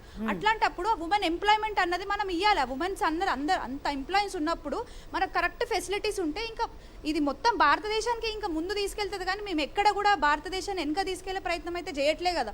మీరు కఠినమైన చర్యలు, పనిష్మెంట్స్, ఇప్పుడు జీరో టాలరెన్స్ పాలసీ అన్నది ఒకటి తీసుకొస్తే భయపడరా అండి? ఇప్పుడు మీరు చూసుకోండి, కొరియా లాంటి దేశాలల్లో, సౌదీ అరేబియా లాంటి దేశాలల్లో రేపు చేస్తే అక్కడికక్కడ ఉరి తీస్తారు. మరి అట్లాంటి చట్టం ఎందుకు లేదు మన భారతదేశంలో? మహిళలు ఎక్కువ ఉన్న భారతదేశంలో ఎందుకు అట్లాంటి చట్టం లేదు? Okay Chandrika, that is Chandrika version. And next thing, వైద్యుడు అనేటవాడు ఒక దేవుడిలాగా భావించినప్పుడు మరి మనకు ఎందుకు వైద్యుడికి మేము ప్రాణాలను కాపాడడానికి పనిచేస్తున్నాం, మరి మా ప్రాణాలు కాపాడడానికి మీరు ఏం చేస్తున్నారు? గవర్నమెంట్ కానీ వేరే అదర్ అఫీషియల్స్ కానీ ఏం చేస్తున్నారు? నేను ఇంకో మాట చెప్పాలనుకుంటున్నా, గవర్నమెంట్ హాస్పిటల్స్లో పేదవాళ్ళే వస్తారు, అందుకే సెక్యూరిటీ పెట్టట్లేదా? అదే విఐపీలు పెద్ద పెద్ద బిజినెస్ మెన్లు వచ్చిన హాస్పిటల్స్కి పెద్ద టైట్ సెక్యూరిటీ ఉంటుంది. మరి ఇక్కడ ఎందుకు ఉంటలేదు అట్లాంటి సైట్ సెక్యూరిటీ? ఎందుకు లో అంటే very low level of quality సెక్యూరిటీని పెడుతున్నారు? మంచి క్వాలిటీ సెక్యూరిటీని పెట్టండి. Centrally funded security like CISF or CRPF or state funded సెక్యూరిటీని పెట్టండి. ఏదో ప్రైవేట్ సెక్యూరిటీ ఆర్గనైజేషన్స్ ఇచ్చి వాళ్ళు అసలు చాలని జీతాలతో వాళ్ళు చేస్తారు. They are not capable of handling even 5 members ఒక మాబ్ వస్తే కూడా హ్యాండిల్ చేయలేరు వాళ్ళు. అవును చంద్రిక తను చెప్తున్నది. అండ్ ఇంకొక విషయం అండి రాజీవ్ గారు, పాపులేషన్ రేషియో తోటి మనకి హెల్త్ కేర్ పెరగాల్సిన అవసరం ఉంది. హెల్త్ కేర్ పెరగడంతో హాస్పిటల్స్ నంబర్ పెరగాలి, అక్కడ సిస్టమ్ అడ్మినిస్ట్రేషన్ ఇవన్నీ కూడా పెరగాలి. ఈ లైన్లో ఎక్కడా కూడా ప్రాపర్గా జరుగుతున్నట్టు మనకు కనిపించదు. ఇప్పుడు డాక్టర్స్ రేషియో అనేటువంటిది 1000 మంది జనాభాకి ఒక డాక్టర్ ఉండాలనేటువంటిది WHO పెట్టినటువంటి గణాంకాలు. కానీ మన దేశంలో 1000 మందికి కాకుండా ఇంకా తక్కువ మందికి ఒక డాక్టర్ ఉన్నటువంటి గణాంకాలు ఉన్నాయి. అంటే డాక్టర్స్ సరిపడా ఉన్నారు ప్రస్తుతానికి. కానీ వారందరూ ఏమవుతుందంటే సిటీలలోనే ఉండడము, పట్టణాల్లోనే ఉండడము. ఎందుకు అంటే గ్రామీణ ప్రాంతాల్లో ఆ వసతులు లేక సేమ్ ఇవే అటాక్స్ అవుతాయి అన్నమాట. ఎక్కడైతే వసతి ఉండదో అక్కడ పేషెంట్ డెత్ అవ్వడం వల్ల కనపడేది డాక్టర్ కాబట్టి ఆ డాక్టర్ మీద అటాక్ జరగడం. వీటికి భయపడి లేదా అక్కడ డాక్టర్ ఉండడానికి బేసిక్ ఫెసిలిటీస్ ఉండవు కాబట్టే వెళ్ళట్లేరు. మనం ఎప్పుడైతే ఇప్పుడు ఒక నార్మల్గా ఒక కలెక్టర్ తీసుకుందామండి, కొత్తగూడెం అనేది ఒక ఏజెన్సీ ప్రాంతంలాగా తీసుకుంటాం. కలెక్టర్ అక్కడికి ఎందుకు వెళ్తాడు అంటే అక్కడ ఫెసిలిటీస్ ఇస్తారు, మీ బేసిక్ ఎమ్యూనిటీస్ ఇస్తారు. అక్కడ కావాల్సినటువంటి పరికరాలు కానీ అవన్నీ కానీ ఎక్కడైతే పిహెచ్సిలలో కానీ మారుమూల ప్రాంతాల్లో కానీ మనం ఇచ్చినప్పుడు డాక్టర్ 100% గ్రామీణ ప్రాంతాలకు వెళ్ళి సర్వీస్ చేసేటువంటి అవకాశం ఉంటుంది. అవి కల్పించకపోవడం వల్లనే మనం అక్కడికి వెళ్ళలేక ఈవెన్ సిటీస్లో కూడా రాజీవ్ గారు, ఇప్పుడు గాంధీ ఉస్మానియా హాస్పిటల్స్లో మీకు తెలిసే ఉంటుంది డాక్టర్కి, మీరు వాళ్ళు చాలా తరచుగా బయటకు వచ్చి మాకు సెక్యూరిటీ ఇవ్వండి అని అడగడం మనకి రెగ్యులర్గా కనిపిస్తుంది. దానికి కారణం కూడా ఇదే కదా, మీరు టెర్షియరీ కేర్ కోసం చాలామంది వస్తూ ఉంటారు, లేకపోతే రకరకాల ట్రీట్మెంట్స్ కోసం చాలామంది వస్తుంటారు, వాళ్ళు దాడి చేయడం మనకి ఎక్కువగా కనిపిస్తూ ఉంటుంది. టెర్షియరీ కేర్ సెంటర్స్లో ఏంటి అంటే నార్మల్గా గ్రామీణ ప్రాంతాల్లో ఉండేటువంటి కేసుల్లో ఏవైతే చాలా బ్యాడ్ అవుతాయో, ఏవైతే సీరియస్ అవుతాయో అవి టెర్షియరీ కేర్ సెంటర్స్కి వస్తాయి. మన హైదరాబాద్లో తీసుకున్నట్లయితే ఉస్మానియా గాంధీలోకి చాలా కేసులు రావడం జరుగుతుంది. అంటే ఇక చాలా సీరియస్ ఉన్న కేసులు అవి బయట పడవచ్చు, బయటకు పడకపోవచ్చు. దురదృష్టవశాత్తు ఏమైనా జరిగినప్పుడు అక్కడ సెక్యూరిటీ లోపం వల్లనే అటెండర్స్ అనేవారు క్షణికావేశానికి లోనే దాడులు చేస్తున్నారు. అంటే అక్కడ లేదా దాంతోపాటు అక్కడ ఇన్ఫ్రాస్ట్రక్చర్ అనేటువంటిది లేకపోవడం వల్ల కొన్ని మెడిసిన్స్ కానీ అందుబాటులో లేకపోవడం వల్ల పేషెంట్ మృతి చెందినా కానీ అదంతా డాక్టర్లు కనపడడం వల్ల లేదా వైద్య ఆరోగ్య సిబ్బంది ఉండడం వల్లే దాడి జరుగుతుంది. కాబట్టి మనం బేసిక్గా ప్రజలందరికీ నమస్కరించి చెప్పదలుచుకుంది ఏంటంటే మనం పథకాల వైపు కాదు వెళ్ళాల్సింది, మనం వెళ్ళాల్సింది విద్య వైద్యం వైపు. వైద్యం అనేటువంటిది కార్పొరేట్ హాస్పిటళ్లలో ఒక రోజుకు మినిమం 1,00,000 రూపాయలతో కూడుకున్నటువంటి వైద్యం. అది బయట పడాలి అంటే రోజుకు 1,00,000 కట్టాలి. నార్మల్ వ్యక్తే కాదు, మధ్యతరగతి వ్యక్తి కూడా డబ్బులను పెట్టుకోలేని పరిస్థితి. అది మనం వైద్యాన్ని గవర్నమెంట్ హాస్పిటల్స్లలోనే కార్పొరేట్ వైద్యాన్ని పొందినప్పుడే మనము ఎంత అభివృద్ధి చెందినా కానీ ప్రపంచంలో నెంబర్ 1 స్థానంలో ఉండొచ్చు భారతదేశం. కానీ వైద్యం అనేటువంటిది ప్రతి ఒక్కరికి అందినప్పుడే వారు బతికి ఉంటారు. బతకడమే మనిషికి కావాల్సింది, ముఖ్యంగా ప్రాణం కంటే విలువైంది ఏది కాదు. కాబట్టి ప్రజలు ముఖ్యంగా గుర్తుపెట్టుకోవాల్సింది వైద్యాన్ని ఎవరైతే ముందుకు తీసుకెళ్తారో, ఒక పేదవాడు కూడా కార్పొరేట్ వైద్యాన్ని గవర్నమెంట్ హాస్పిటల్లో పొందుతాడు అనే అటువంటి నమ్మకం వస్తుందో వారికి మాత్రమే సపోర్ట్ చేయాలి. ఈ సంఘటన ఏదైతే కోల్కతాలో జరిగిందో ఒక డాక్టర్ పైన రేప్ అండ్ మర్డర్, దానికి మద్దతుగా చాలామంది వస్తున్నారు. కానీ అసలు ఎందుకు జరిగింది అనే కారణాలను కూడా మనం అన్వేషించాలి. అక్కడ ఏంటి అంటే ఆ మెడికల్ కాలేజీలలో డ్రగ్స్ మాఫియా జరుగుతుంది. ఆ విషయం తనకు తెలిసింది. ఆ విషయం పోలీసులకు ఇన్ఫార్మ్ చేస్తా అని తను తరచుగా చెప్పడం వల్ల అక్కడ ఉన్నటువంటి వారు ఎవరైతే ఈ దుర్ఘటనకు పాల్పడ్డారో వాళ్ళు తనని డ్రగ్స్ మత్తులో రేప్ చేసి చంపడం జరిగింది. అంటే ఆ కారణాలను అన్వేషించి కారణాలను మనం ఎప్పుడైతే తొలగించగలమో అప్పుడు మాత్రమే ఇలాంటివి జరగకుండా ఆపగలం. కాబట్టి ముఖ్యంగా వాటికి ప్రాధాన్యత ఇస్తూ ఎవరైతే ఈ దుర్ఘటనకు పాల్పడ్డారో వాళ్ళకి వేసే శిక్ష ఎలా ఉండాలి అంటే నెక్స్ట్ ఎవరైనా ఇలాంటి తప్పు చేయాలి అంటే భయపడాలి. ఓకే, సో దేవి గారు, మనం మొదట మీరు చెప్పినట్టుగా చట్టాలు ఉన్నాయి, ఆ చట్టాల గురించి మీరు చాలా బ్రీఫ్గా చెప్పారు. కానీ బై డిఫాల్ట్ మనం ఫ్యామిలీ దగ్గర నుంచే కొంతవరకు మార్పు రావాలేమో అనేది చూపిస్తున్న సినిమాలు ఎంత కామన్ అయిపోయిందండి. మీ ఆడవాళ్ళకి ఏముంటుంది, జస్ట్ బట్టలు ఒకటే కదా, ఇవే కదా మీకు కావాలి. చాలా నార్మల్గా అమ్మని అక్కని వీటన్నిటిని చేసే ఆఖరికి స్టాండప్ కామెడీలో అవసరం లేకపోయినా సరే అవే బూతులు మాట్లాడి వాళ్ళు ఇంట్రడ్యూస్ చేసుకుంటున్న పరిస్థితి. ఎందుకు మనం ఒకవేళ డైరెక్ట్గా అడిగినా మీరు ఎందుకు ఆ బూతు వాడారంటే అది మామూలు విషయం కదా, దీనికి ఎందుకు ఇంత రెచ్చిపోతుంది ఈ అమ్మాయిని చూస్తున్న పరిస్థితులు చూస్తున్నాం మనం. బూతులు, అశ్లీలము, వెకిలితనము, మన ఈ కామెడీ షోస్ అన్నిట్లో కమేడియన్స్ యొక్క చేతగానితనము, అంటే స్త్రీల శరీరాల మీద లేకపోతే ట్రాన్స్జెండర్స్ ట్రాన్స్ పర్సన్స్ శరీరాల మీద వేసే తప్పుడు జోకులు తప్ప వెకిలి చౌకబారు హాస్యం దాన్నే మనం ట్యూబుల్లో పెట్టుకొని వినడము. ఇంకోటి కూడా చూడండి మీరు, బాడీ షేమింగ్. ఈ బాడీ షేమింగ్ మగవాళ్ళ బాడీ షేమింగ్ చేస్తారు, ఆడవాళ్ళ బాడీ షేమింగ్ కూడా చేస్తారు భయంకరంగా. అంటే మన శరీరాల పట్ల, ఒక మానవ శరీరం పట్ల, మానవ శరీరానికి ఉండే హుందాతనం పట్ల కనీసమైన పరిజ్ఞానం మన పిల్లలకు మనం ఇవ్వట్లేదు. మీరు అన్నట్టు మన కుటుంబాల్లో నువ్వు నల్లగా ఉన్నావు దగ్గర మొదలుపెట్టి, నువ్వు బొద్దుగా ఉన్నావు, నువ్వు లావుగా ఉన్నావు, నువ్వు దుడ్డుగా ఉన్నావు దగ్గర మొదలుపెట్టి అసలు నీ శరీరం అక్కడేదో దాంట్లో శరీరాలు రకరకాలు ఉంటాయండి. మానవ శరీరాలు రకరకాల రంగుల్లో రకరకాల షేపుల్లో ఉంటాయి. ఏ శరీరమైనా మానవ శరీరమే. కానీ మన పిల్లల్ని మనం ఎట్లా తయారు చేస్తున్నాం? నువ్వు కాస్త ఫేర్గాను చక్కగాను ఉంటే మిగిలిన పిల్లలందరినీ ఆట పట్టించే పరిస్థితి, విపరీతమైన బుల్లీయింగ్. మీకు 10th క్లాస్ చదివిన ఒక అమ్మాయి కొంచెం ఇక్కడ వెంట్రుకలు ఉన్నాయని చెప్పి వచ్చిన అమ్మాయి కథ మీరు చూసారు. టాపర్ని మనం ఏం చేసాం ట్యూబ్లో? ఆ అమ్మాయి బ్రెయిన్తో సంబంధం లేదు, ఆ అమ్మాయి మూతి మీద కాస్త వెంట్రుకలు ఉన్నాయనేదే మనకి ఇష్యూ అయిపోయింది. అంటే మన మనస్తత్వం ఎక్కడుంది? మన మనస్తత్వం ఎక్కడుంది అంటే మన మనస్తత్వం మనం ఇక్కడి నుంచి మొదలుపెట్టి బాడీ షేమింగ్ దగ్గర మొదలుపెట్టి వెకిలీ చౌకబార్ దగ్గర మొదలుపెట్టి వాళ్ళ మన పిల్లలందరి చేతుల్లో స్మార్ట్ ఫోన్లు ఇచ్చి మనకంటే మనగాళ్ళు లేరు అనుకుంటున్నాం. ఈ స్మార్ట్ ఫోన్లు మేము పిల్లల విషయంలో చూస్తున్నాం. ఒక స్కూల్లో నేను చెప్పను, లాస్ట్ 2 weeks ago 14 years వాడికి 8th or 9th చదువుతున్నాడు. ఆ పాప 2nd class చదువుతుంది. వాడు పోర్న్ ఎడిక్ట్ అయ్యి ఆ పాప మీద అత్యాచారం చేసి, స్కూల్ మంచి స్కూలు, కానీ ఎవరు బాధ్యత వహించాలి దీనికి? తల్లిదండ్రులకి కనీసం ఇందులో పిల్లలు ఏం చూస్తున్నారనే జ్ఞానం ఉందా? ఇప్పుడు ఈ కేసులో వాడు ఎవడైతే అరెస్ట్ అయ్యాడో వాడు పోర్న్ చూశాడు, ఇన్సెస్ట్ పోర్న్ చూడడం వాడి ఇంట్రెస్ట్. నేను చేశాను అంటున్నాడు, వాడికి ఎక్కడా పశ్చాత్తాపం లేదు. నేను ఇటీవల కాలంలో చూస్తున్న రేప్ కేసుల్లో 2 అంశాలు ఉన్నాయి. ఒకటి, అసలు ఆడవాళ్ళ శరీరాలను ఇలా చెయ్యొచ్చు అనే విషయంలో ఒక మనస్తత్వం ఏమొచ్చిందంటే మనం ఏమన్నా చెయ్యొచ్చు, మనం ఏమన్నా జోకులు. దేవి గారు, ఇప్పుడు ఆ అమ్మాయి అసలు కాన్ఫరెన్స్ రూమ్ కి ఎందుకు వెళ్ళాలనేది కొంతమంది అడిగారు. వాళ్ళ ప్రిన్సిపల్ అన్నాడు కదా, అదే వాళ్ళ ప్రిన్సిపల్ అన్నాడు, సమాధానం చెప్పాలి అసలు ఎవరైనా. అసలు వాళ్ళ ప్రిన్సిపల్ ఏమంటాడు? ఒంటరిగా వెళ్ళొద్దు ఇక మీదట, కాన్ఫరెన్స్ రూమ్కి ఎందుకు వెళ్ళావు? అరే నీకు ఎక్కడ రెస్ట్ రూమ్ లేకపోతే నువ్వు 36 గంటలు డ్యూటీ చేసిన తర్వాత ఎక్కడో చోట ఒక 10 నిమిషాలు పడుకోకపోతే వాళ్ళు పడిపోతారు. ఇవ్వకపోవడం నీ తప్పు, అంత యూనివర్సిటీ అది, మెడికల్ యూనివర్సిటీ అది, ఇవ్వకపోవడం నీ తప్పు, నీకు సిగ్గుండాలి ఈ మాట అనడానికి. రెండో పని ఏం చేసావు? నువ్వు ఆత్మహత్య చేసుకుందని చెప్తావు, పేరెంట్స్ని 3 గంటలు వెయిటింగ్ చేయిస్తావు, నువ్వు 6 hours వరకు ఎఫ్ఐఆర్ పోలీస్ రిపోర్ట్ ఇవ్వవు.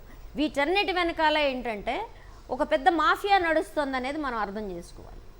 తర్వాత గవర్నమెంట్స్ ఎట్లా వ్యవహరించినాయి, ఇది రెండో ప్రశ్న. రేప్ కేసుల్లో గవర్నమెంట్ల పరిస్థితి ఏంటి?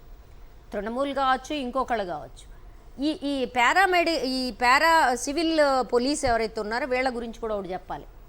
ఈ సివిల్ పోలీస్ అనేవాళ్ళు తృణమూల్ కాంగ్రెస్కి చేలాలుగా గుండాలుగా పనిచేస్తున్నారు, ఎలక్షన్స్లో పనిచేస్తారు. ఏమండి, ప్రతి వాళ్ళు యంత్రాంగంలో భాగంగా ఇలాంటి పేమెంట్స్లు ఇచ్చి, ఇలాంటి ఇప్పుడు యూపీలో యాంటీ రోమియో స్క్వాడ్ ఇలాంటి చెత్త వెధవలందరినీ అక్కడ ఎంప్లాయ్మెంట్ ఇచ్చి, వాడికి అసలు యాక్సెస్ లేని చోట యాక్సెస్ ఇచ్చి, సెక్యూరిటీస్ అన్ని. ఇప్పుడు ఇందులో ఇంకో అంశం కూడా ఉంది. ఇప్పుడు అతన్నే అరెస్ట్ చేశారు, ఓకే, వెల్ అండ్ గుడ్. కానీ రెండో ప్రశ్న ఏమొస్తుంది?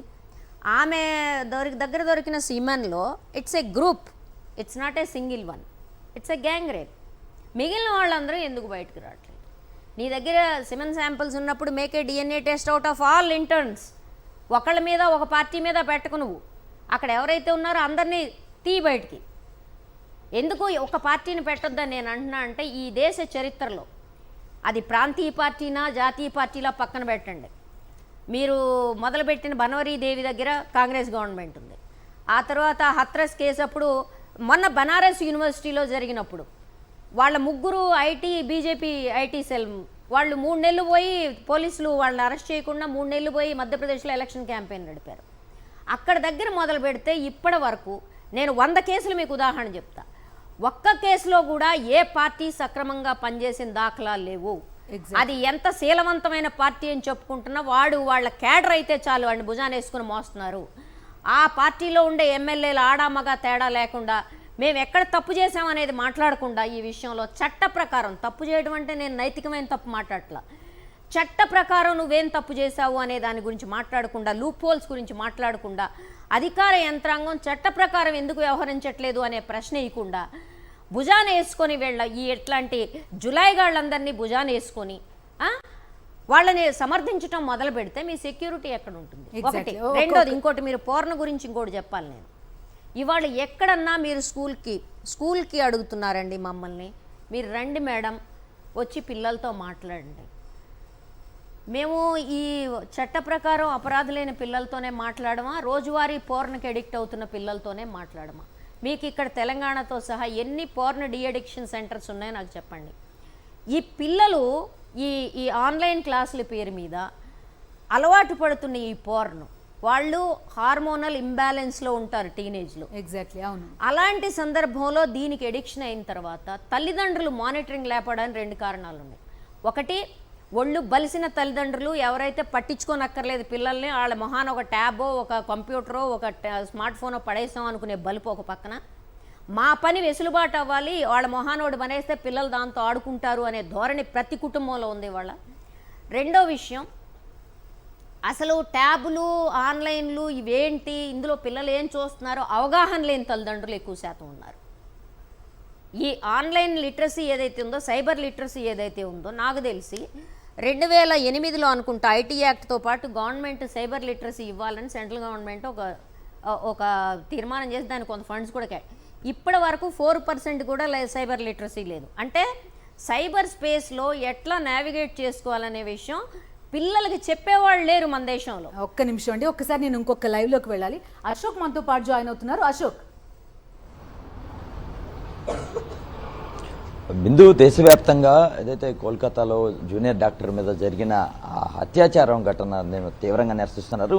గడిచిన 5 రోజులుగా కూడా విజయవాడ ప్రభుత్వ కళాశాలకు సంబంధించి అలాగే ప్రభుత్వ ఆసుపత్రిలో కూడా జూనియర్ డాక్టర్లంతా కూడా నిరసన వ్యక్తం చేస్తున్న పరిస్థితి. మనతో పాటు కొంతమంది ఉన్నారు, వారితో మాట్లాడించే ప్రయత్నం చేద్దాం. మేడం చెప్పండి, ఇప్పుడు దాదాపుగా 60% మంది మహిళా డాక్టర్లే ఉన్నారు. ఇలాంటి ఘటనలు క్రమంగా జరుగుతున్నాయి. దీన్ని నిలువరించాలంటే ఎలాంటి చట్టాలు రావాలని మీరు కోరుకుంటున్నారు? ముఖ్యంగా ఇంతకుముందు చెప్పినట్టు మేము దేనికోసం అయితే ఫైట్ చేస్తున్నామో, అడుగుతున్నామో వారం రోజుల నుంచి నేషన్ మొత్తం, సెంట్రల్ ప్రొటెక్షన్ యాక్ట్ అండి. ఒకటి, కఠినంగా ఉండాలి శిక్షలు ఏవైనా కానీ. ఒక డాక్టర్ మీద అస్సాల్ట్ అంటే నాన్ బైలబుల్ అఫెన్స్ అయి ఉండాలి, అది కఠినంగా శిక్షించాలి. ఒక 4 సంవత్సరాల నుంచి అది పేపర్ మీదే ఉంది, బిల్ పాస్ అవ్వట్లేదు, దానికోసమే నిలబడి ఉన్నాం. ఇప్పుడు పనిష్మెంట్ ఎప్పుడైతే హార్షర్గా ఉంటుందో అప్పుడు కొంచెం భయపడతారని మా ఆశ. ఇంకొకటి, మీరు చెప్పినట్టు మొత్తం 60% మహిళా డాక్టర్లే ఉంటారు. ఒక డాక్టర్లే కాదండి, హాస్పిటల్ అంటే సిస్టర్లు ఉంటారు. 90% సిస్టర్లు మహిళలే. హాస్పిటల్ సపోర్టింగ్ స్టాఫ్ ఉంటారు. చాలా వరకు హాస్పిటల్ సెట్టింగ్లో 70 to 80% పైన మహిళలే ఉంటారు. కాబట్టి ఇలాంటి ప్లేసుల్లో కొంచెం యాక్షన్ స్ట్రిక్ట్గా తీసుకోకపోతే, లేకపోతే సెక్యూరిటీ లేకపోతే మేము ఏ ధైర్యంతో పనిచేయాలని, దాంతోపాటు ఇప్పుడు చూసినట్టు వారం ముందు ఏదైతే ఇన్సిడెంట్ జరిగిందో, ఆల్రెడీ చాలా రోజుల నుంచి ఫైట్ చేస్తున్నాం ఇదే విషయాల మీద. ఇప్పుడు ఏదైతే ఇన్సిడెంట్ జరిగిందో దాంతో అందరూ ఇంకా ఇంతకన్నా జరిగేదేం లేదని ముందుకు వచ్చారండి కలిసి. ఇంతకన్నా దారుణంగా జరిగేదేం లేదు. ఇప్పుడు కూడా ఫైట్ చేయకపోతే రేపు ఇదే పరిస్థితిలో మేముంటే, మా హాస్పిటల్లో ఒకరుంటే, మా ఇంకో కొలీగ్ ఉంటే, అప్పుడు కూర్చొని బాధపడ్డాం కన్నా ఇప్పుడన్నా ఫైట్ చేద్దామని ఇప్పుడు అందరం కలిసి నేషన్ మొత్తం రెసిడెంట్ డాక్టర్స్, ఈరోజు మా సీనియర్ డాక్టర్స్ అంతా కూడా జాయిన్ అయ్యారు, ఇండియన్ మెడికల్ అసోసియేషన్, అందరం వచ్చామండి ఫైట్ చేయడానికి. మరొకరు సరే చెప్పండి, అంటే కేవలం ఇట్లాంటి ఘటనలు కదా, అనేకమైన ఆసుపత్రుల్లో జరుగుతున్న పరిస్థితి, వైద్యుల మీద ఎవరైతే మీరు ఆసుపత్రిలో వైద్యం అందించే పరిస్థితుల్లో అంటే మా అందరికీ తెలిసిందే అంటే ఇప్పుడు ఇది వైద్యులు కాకుండా నర్సెస్ మీద కూడా first we consider this incident as a women attack on women, rape and murder of women. First women గురించి, అంటే ఆడవాళ్ళ మీద జరిగిన వైలెన్స్ ఇది ఫస్ట్ అలా చూద్దాం. Like we do not want to discriminate by profession. Doctor అని చూడకుండా జస్ట్ ఒక ఉమెన్ అని చూడండి. మేడం మీరు చెప్పండి, అంటే ఎట్లా చూస్తారు? క్రమంగా ఇది పెరిగిపోతున్నాయి రోజు రోజుకి, ఎలాంటి చట్టం కావాలని మీరు కోరుకుంటున్నారు? సార్ మీ మెయిన్ 2 విషయాలు ఆల్రెడీ చెప్పినప్పుడు విషయం ఏంటంటే ఫస్ట్ థింగ్ ఒక ఉమెన్గా మేము ఇదంతా ప్రాబ్లం ఫేస్ చేస్తుంది. ప్రతి ఉమెన్ ఎక్కడో చోట ఏదో ఒక పాయింట్ ఆఫ్ టైంలో ఎవ్రీ 5 మినిట్స్కి ఒక ఉమెన్ హెరాస్మెంట్ ఫేస్ చేస్తుంది. కానీ మోస్ట్ ఆఫ్ ద ఫీమేల్స్ అంటే ఎక్కువ క్వాంటిటీలో ఫీమేల్స్ ఉండేది మా ప్రొఫెషనే, మెడికల్ ఫెటర్నిటీ. మెడికల్ ఫెటర్నిటీ అంటే డాక్టర్స్ కానివ్వండి, నర్సెస్ కానివ్వండి, ల్యాబ్ టెక్నీషియన్స్ కానివ్వండి, ఎవరైనా. ఇవాళ కూడా ముంబైలో ఒక ఇన్సిడెంట్ జరిగింది, లైక్ తాగేసి వచ్చి ఒక డాక్టర్ని కొట్టారు. ఇలా డైలీ న్యూసెస్ చూస్తున్నాం. కాకపోతే ఏంటంటే ఇది ఎక్స్ట్రీమ్ కండిషన్కి వెళ్ళిందండి మొన్న ఇన్సిడెంట్తో. అంటే ఒక అమ్మాయి రేప్కి గురయ్యి అమ్మాయి బాడీ ఎప్పుడో చూడడం అంటే దెర్ ఆర్ ల్యాప్సెస్ ఇన్ అమ్మాయి బాడీ ఫైండ్ అవుట్ చేయడానికి ఎందుకు అంత టైం పట్టింది? వీ నీడ్ సెక్యూరిటీ కదా. ఇప్పుడు అదే గనక ఏమో ఆ టైంలో ఎవరో ఒక్కళ్ళైనా ఆ టైంలో చుట్టుపక్కల ఉండే అమ్మాయికి సెక్యూరిటీ ఇచ్చుంటే ఏమో అమ్మాయి బతికేదేమో, ఆ ప్రాణం ఇంకా నేల మీద ఉండేదేమో. మేము ఫైట్ చేస్తుంది ఒక ఆడపిల్లకి న్యాయం జరగాలి. First thing central protection act ఎందుకనంటే అండి, అది జరిగిన తర్వాత సిబిఐకి హ్యాండ్ ఓవర్ చేశారు, well and good. But CBI hand over చేసిన తర్వాత 4,000 మంది 5,000 మంది వెళ్ళి ఆ హాస్పిటల్ని అటాక్ చేసినప్పుడు ఏ ధైర్యంతో వాళ్ళు అటాక్ చేస్తున్నారు? అంటే పనిష్మెంట్ కఠినంగా లేదు. ఏ పిల్లాడైనా అక్కడికి వెళ్తే కాలుతుందని చెప్తే వినడు, ఒకసారి కాల్తే వింటారు. సేమ్ ఇక్కడ కూడా అండి, పనిష్మెంట్ ఒకరికి గట్టిగా పడితేనే రెండో వాళ్ళు వింటారు. ఆ పనిష్మెంట్ ఎంత హార్ష్గా ఉండాలనేది మేము అడుగుతూనే ఉన్నాం. అంటే మాకంటే పై వాళ్ళకే బాగా తెలుస్తుందండి లూప్ హోల్స్ ఎక్కడున్నాయనేది. మేము బేస్ లెవెల్లో స్ట్రైక్ చేస్తున్నాం, కానీ పైన ఉన్న వాళ్ళు ఏంటంటే మొత్తం మీద చూస్తారు. సో నేషనల్ వైడ్గా చూసినప్పుడు ఈ ఒక్క చోట కాదు, మల్టిపుల్ అకేషన్స్ లో మల్టిపుల్ హాస్పిటల్స్ లో ఇష్యూస్ జరుగుతున్నాయి. ఆ ఇష్యూస్ అన్ని క్లబ్ చేసి ఎక్కడైతే ల్యాబ్సెస్ ఉన్నాయో అవన్నీ క్లియర్ చేయాలని మేము కోరుకుంటున్నాం. ఈ రోజు ఎందుకు ముందుకు వచ్చామంటే మాకు ట్రిగర్ పాయింట్ ఉంటుందండి. ఏదో కొట్టడాలు అరవడాలు జరుగుతూనే ఉన్నాయి, మేము ముందుకు వస్తూనే ఉన్నాం, తీసుకొస్తూనే ఉన్నాం. కానీ ఈ రోజు ఒక అమ్మాయి రేప్ అయ్యి ఆ అమ్మాయి ప్రాణం పోయే సిచ్యువేషన్ లో దారుణాతి దారుణంగా, మామూలుగా కూడా కాదు, అమ్మాయి ఎముకలన్నీ ఇరిగే సిచ్యువేషన్ లో ఉన్నారనంటే ఇది ఇంతకంటే దారుణం జరుగుతుందా జరగదా అనేది వేరే విషయం. ఇంతకంటే దారుణం జరిగితే, ఇలా ఇంకొక అమ్మాయి బలైతే, అమ్మాయిలు ఎక్కువ ఉండే ప్రదేశాల్లో సెక్యూరిటీ కావాలండి. అది ఏ సాఫ్ట్వేర్ ఎంప్లాయీ అవ్వనివ్వండి, ఇంకో ఎంప్లాయీ అయినా అవనివ్వండి. కాకపోతే మా ఫెటర్నిటీలో 90% మహిళలే ఉన్నాం. అలాంటి ఒక మహిళ మీ గడప దాటి సెక్యూర్డ్ ప్లేస్ లో మళ్ళీ ఇంకొక సెక్యూర్డ్ ప్లేస్కి వెళ్తున్నామని ఫీల్ అయితేనే మాకు దేవాలయం లాంటి ఈ ప్లేస్ లో మేము పనిచేయడానికి మాకు రక్షణ ఉంటే మేము పనిచేయగలుగుతాం. మీ ప్రాణాలకు మేము గ్యారంటీ ఇస్తాం ఎప్పుడంటే మా ప్రాణాలకు గ్యారంటీ ఉంటే.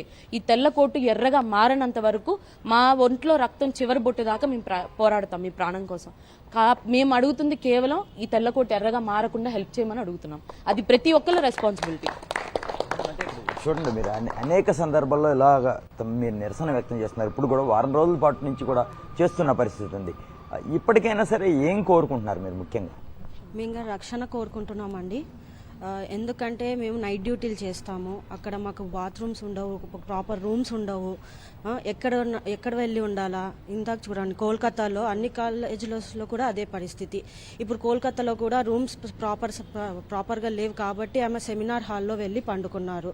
సో అక్కడ ప్రొటెక్షన్ లేదు. ఇక్కడ కూడా అన్ని కాలేజెస్లో సేమ్ సిచ్యువేషన్. ఒక్క రూమ్ డాక్టర్స్ అన్ని కాలేజెస్ని కన్సిడర్ చేసి ప్లాన్ చేసి మాకు రక్షణ కల్పించండి. కొన్ని రూమ్స్, ఒక రూమ్స్ కానీ నైట్ డ్యూటీస్కి వెళ్తున్నప్పుడు నైట్ డ్యూటీస్లో రూమ్స్ కొద్దిగా, ఎందుకంటే తిన్న తర్వాత కొద్దిగా పేషెంట్స్ లేరంటే రెస్ట్ తీసుకోవడానికి అలా రూమ్స్ కన్నా ప్రొవైడ్ చేస్తే, సెక్యూరిటీ ప్రొవైడ్ చేస్తే మేము కూడా ధైర్యంగా వస్తాం నైట్ డ్యూటీలకి.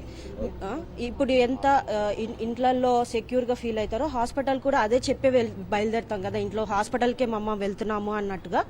సో ప్రొటెక్షన్, ఇది మా సెకండ్ హౌస్ లాగా ప్రొటెక్షన్ అని అడుగుతున్నాం. కేవలం మహిళా డాక్టర్ల మీద కాదు, మిగతా వాళ్ళ మీద కూడా దాడులు జరుగుతున్నాయి, అనేక సందర్భాల్లో ఉన్నాయి. మీరు ఓవరాల్గా ఎట్లాంటి ప్రొటెక్షన్ కావాలనుకుంటున్నారు మీకు వైద్య వృత్తికి సంబంధించి? అంటే వైద్య వృత్తికి సంబంధించి అంటే మేము ఆల్రెడీ హెల్త్ మినిస్టర్ గారు నారా లోకేష్ గారు రెస్పాండ్ అయ్యారండి దీనికి పాజిటివ్గా. ఆ act national health care workers protection act ఏదైతే ఉందో అది మన రాష్ట్రంలో ఇంప్లిమెంటేషన్లోకి వస్తే బాగుంటుందని కోరుకుంటున్నాం. అంటే ప్రధానంగా కూడా అనేక మంది, వందల మంది ప్రాణాలను నిత్యం కాపాడుతుంటాము, కానీ తమ వంటి వారి మీద కూడా పూర్తిగా దాడులు జరుగుతున్నాయి. ముఖ్యంగా 60% పైబడి ఉండే వైద్య వృత్తిలో ఉండే మహిళా డాక్టర్ల మీద ఈ స్థాయిలో దాడులు జరుగుతున్నాయి. ఖచ్చితంగా దీన్ని నివారించాలి, తమకు రక్షణ కల్పించాలనేది కూడా డాక్టర్లంతా కూడా డిమాండ్ చేస్తున్న పరిస్థితి కనబడుతుంది. ఓకే అశోక్, సో ఎవరైనా బేసిక్ రైట్స్ కోసం వీళ్ళంతా రోడ్డెక్కాల్సిన పరిస్థితి మనకు కనిపిస్తోంది. మాకు వాష్రూమ్స్ అవసరం, మేము 36 గంటలు 48 గంటల పాటు షిఫ్ట్లు చేస్తాం, కనీసం రాత్రిపూట 1 గంట రెస్ట్ తీసుకునే ప్లేస్ మాకు కావాలని అడగడం కోసం దేశం మొత్తం మీద ఉన్న డాక్టర్లు బయటకు వచ్చి మాట్లాడుతున్న దారుణమైన పరిస్థితులు ప్రస్తుతం మనం చూస్తున్నాం. రాజీవ్ గారు, రెస్ట్ తీసుకునే ప్లేస్ ఉండదు, వాష్రూమ్స్ ఉండవు, టీచింగ్ హాస్పిటల్స్ మొత్తం ఆల్మోస్ట్ ఇదే పరిస్థితి అనుకుంటా కదా దేశవ్యాప్తంగా నేషనల్ మెడికల్ కౌన్సిల్ ఏదైతే ఉంటుందో అది నార్మల్గా ఎట్లా అంటే అన్ని వసతులు ఉంటేనే పర్మిషన్ ఇవ్వాలి. కానీ అది ఏవీ పట్టించుకోకుండా మ్యాక్సిమం ప్రైవేట్ మెడికల్ కాలేజెస్ ఏమైతే ఉన్నాయో అవన్నీ పెట్టుబడిదారి వాళ్ళ కానీ లేదా పొలిటీషియన్స్ అవ్వడం వల్ల ఈ వసతులు లేకపోయినప్పటికీ వాళ్ళకి పర్మిషన్ ఇచ్చేయడం, అంటే బేసిక్ ఫెసిలిటీస్ ఉండవు. దాంతోపాటు ఒక డాక్టర్కి ఇంతమంది రోగులు ఇంతమంది పేషెంట్ చూడాల్సి ఉంటుంది, దాంతోనే వాళ్ళు ఎక్స్పీరియన్స్ అయ్యి ఇక ఎంబీబీఎస్ కోర్స్ కంప్లీట్ అయ్యాక పేషెంట్లను కాపాడొచ్చు అనేటువంటి ఏ ప్రోటోకాల్ అయితే ఉందో ఇవేవి ఫాలో అవ్వకపోయినా కానీ పర్మిషన్ రావడం అనేటువంటి చాలా బాధాకరం. ఇక హాస్పిటల్స్లలో మెడికల్ ఆఫీసర్ అంటే డ్యూటీ మెడికల్ ఆఫీసర్కి ఉండాల్సిన రూమ్ అనేటువంటిది అమ్మాయిలకు సపరేటు అబ్బాయిలకు సపరేట్ అనేది ఉండదు. ఒకటే రూమ్ ఉంటుంది, ఒక బెడ్ లేదా 2 బెడ్స్ ఉంటాయి, అక్కడే అందరం మేము అడ్జస్ట్ అవుతూ ఉంటాము. పోరాడి ఇక పేషెంట్ల కంటే మనకి ఏది ఎక్కువ కాదు అనే ఉద్దేశంలో మేము ట్రీట్మెంట్ చేస్తూ వెళ్తున్న తరుణంలో ఇంతకంటే ఘోరమైన సంఘటన జరగవు, ఇంతకంటే ఇంకా దారుణాన్ని చూడకూడదు అనే ఉద్దేశంలోనే ఇప్పుడు ఐఎంఏ ఇచ్చిన పిలుపు మేరకు ఏదైతే 24 గంటలు ఓపీ సర్వీసెస్ మాత్రమే బంద్. అంటే ఓపీ అంటే ఏంటంటే అంత అవసరం ఎమర్జెన్సీ కాదు, రేపు కూడా చూయించుకోవచ్చు కాబట్టి అవి మాత్రమే బంద్ చేయడం జరిగింది. ఎమర్జెన్సీ సేవలను కొనసాగించడం అయితే జరిగింది. ఈ ఓపీ సర్వీసెస్ బంద్ చేయడానికి గల కారణాన్ని ప్రజలు కూడా హర్షిస్తూ, అంటే ఒక కాజ్ మహిళకు రక్షణ లేదు, ఎందుకంటే మనకి రక్తం ఇచ్చిన తల్లి, రక్తం పంచుకున్న చెల్లి, వీళ్ళందరూ రేపు మన కుటుంబంలో ఎవరికైనా ఇది జరిగేటువంటి అవకాశం ఉంటుంది, ఈ దారుణాన్ని మనం ఎవరైనా చూస్తామేమో అనే భయంతోటో లేకపోతే రక్షణ కల్పించాలనే ఉద్దేశంతోటో బాధ్యతగా ప్రతి ఒక్కరూ సహకరించడం జరిగింది. కాబట్టి ముఖ్యంగా నేను విజ్ఞప్తి చేయదలుచుకుంది ఏంటి అంటే 24 గంటలు మనకి పని చేయాల్సింది హాస్పిటల్, 24 గంటలు వైద్య సేవలు అందుబాటులో ఉండాలి. రాత్రిపూట ఇంకెక్కువగా ఎమర్జెన్సీ కేసులు వస్తాయి కాబట్టి రాత్రిపూట సెక్యూరిటీ అనేటువంటిది ఎక్కువగా ఉండాలి. ఎందుకంటే 70% మంది మహిళలు మాత్రమే డాక్టర్లుగా, 90% మంది నర్సింగ్ స్టాఫ్ ఏదైతే ఉండారో మహిళలు ఉంటారనమాట. కాబట్టి వారికి రక్షణ కల్పిస్తేనే మన ప్రాణాలు ఉంటాయి.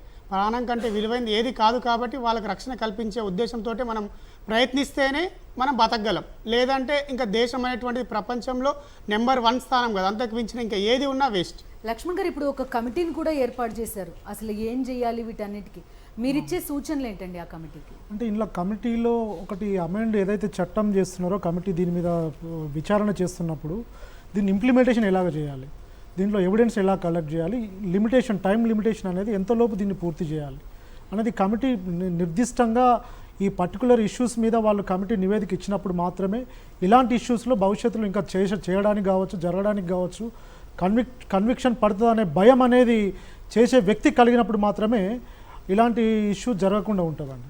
కాబట్టి కమిటీ ఏదైతే టైం పీరియడ్ని మెన్షన్ చేస్తూ ఇన్వెస్టిగేషన్ ప్రాపర్గా చేస్తూ ప్రాపర్ ఆధారాలను సేకరించి ఎవిడెన్స్ యాక్ట్ ప్రకారం, కొత్త చట్టాల ప్రకారం, సెక్షన్స్ ప్రకారం కొత్త ఎఫ్ఎస్ఎల్ రిపోర్ట్స్ ఉంటుంది, ఆ ఎఫ్ఎస్ఎల్ రిపోర్ట్స్ బేస్ చేసుకొని ఆ నివేదికను పొందుపరిచి సబ్మిట్ చేసినప్పుడు వితిన్ 1 మంత్ లోపే ఛార్జ్ షీట్ ఫైల్ చేసి ఏదైతే అక్యూజ్డ్కి ఉన్నారో కన్విక్షన్ పడేలాగా ఫాస్ట్ ట్రాక్ కోర్టును ప్రొవైడ్ చేయమని చెప్పి గవర్నమెంట్కి విజ్ఞప్తి చేస్తే బాగుంటుందని ఆలోచన.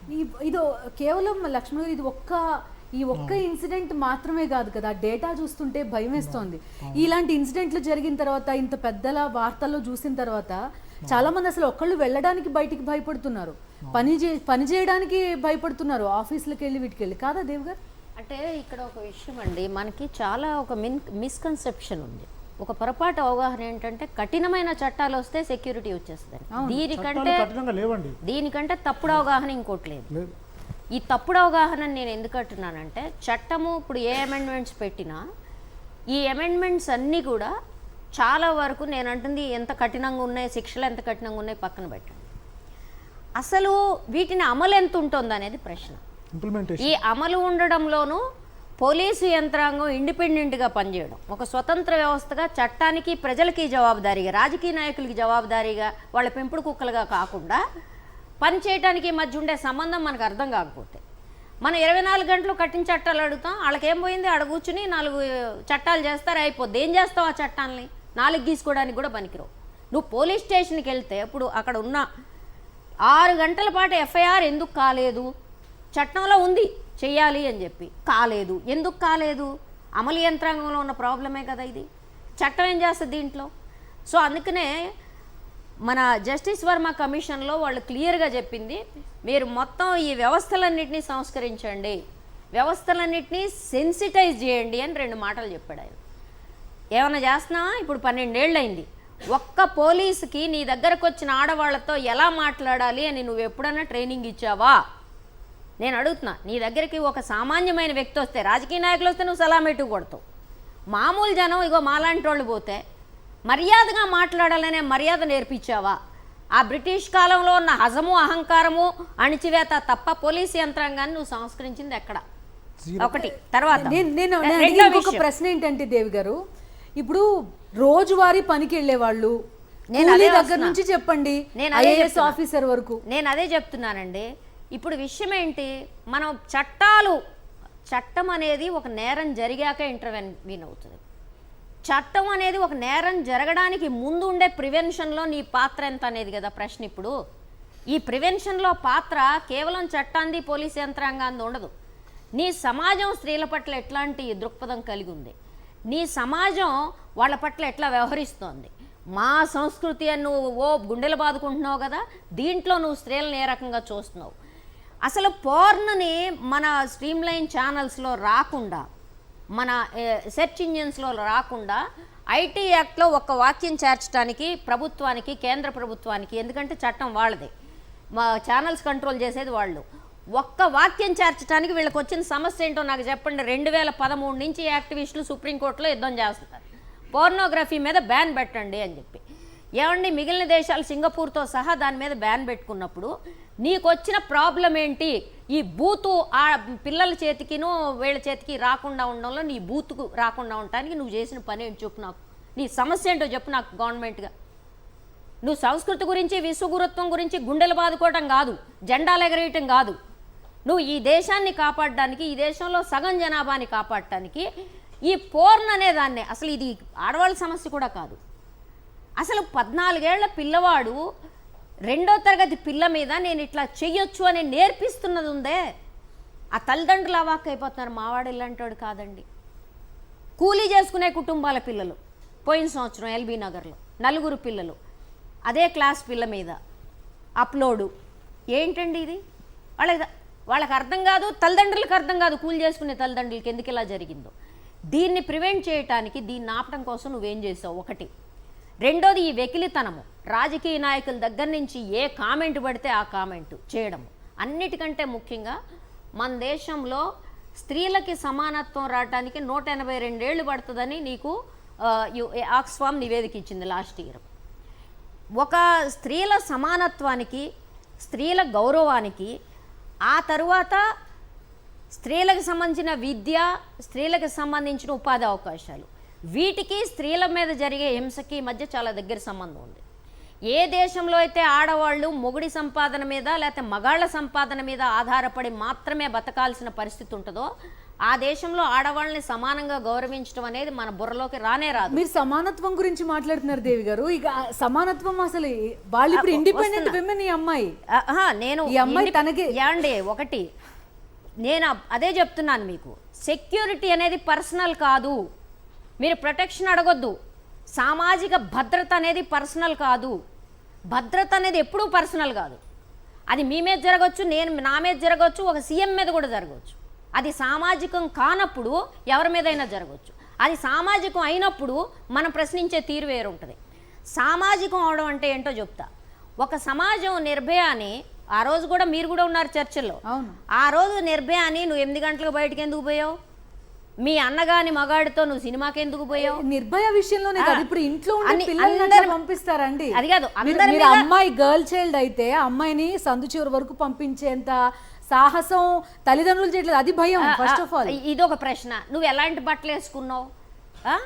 ఈ ప్రశ్నలు ఒక సమాజం అడుగుతోంది, లేదా ఒక సమాజం అడగటానికి అనుమతిస్తోంది అంటే మన బుర్రల్లో బురద ఉందని అర్థం.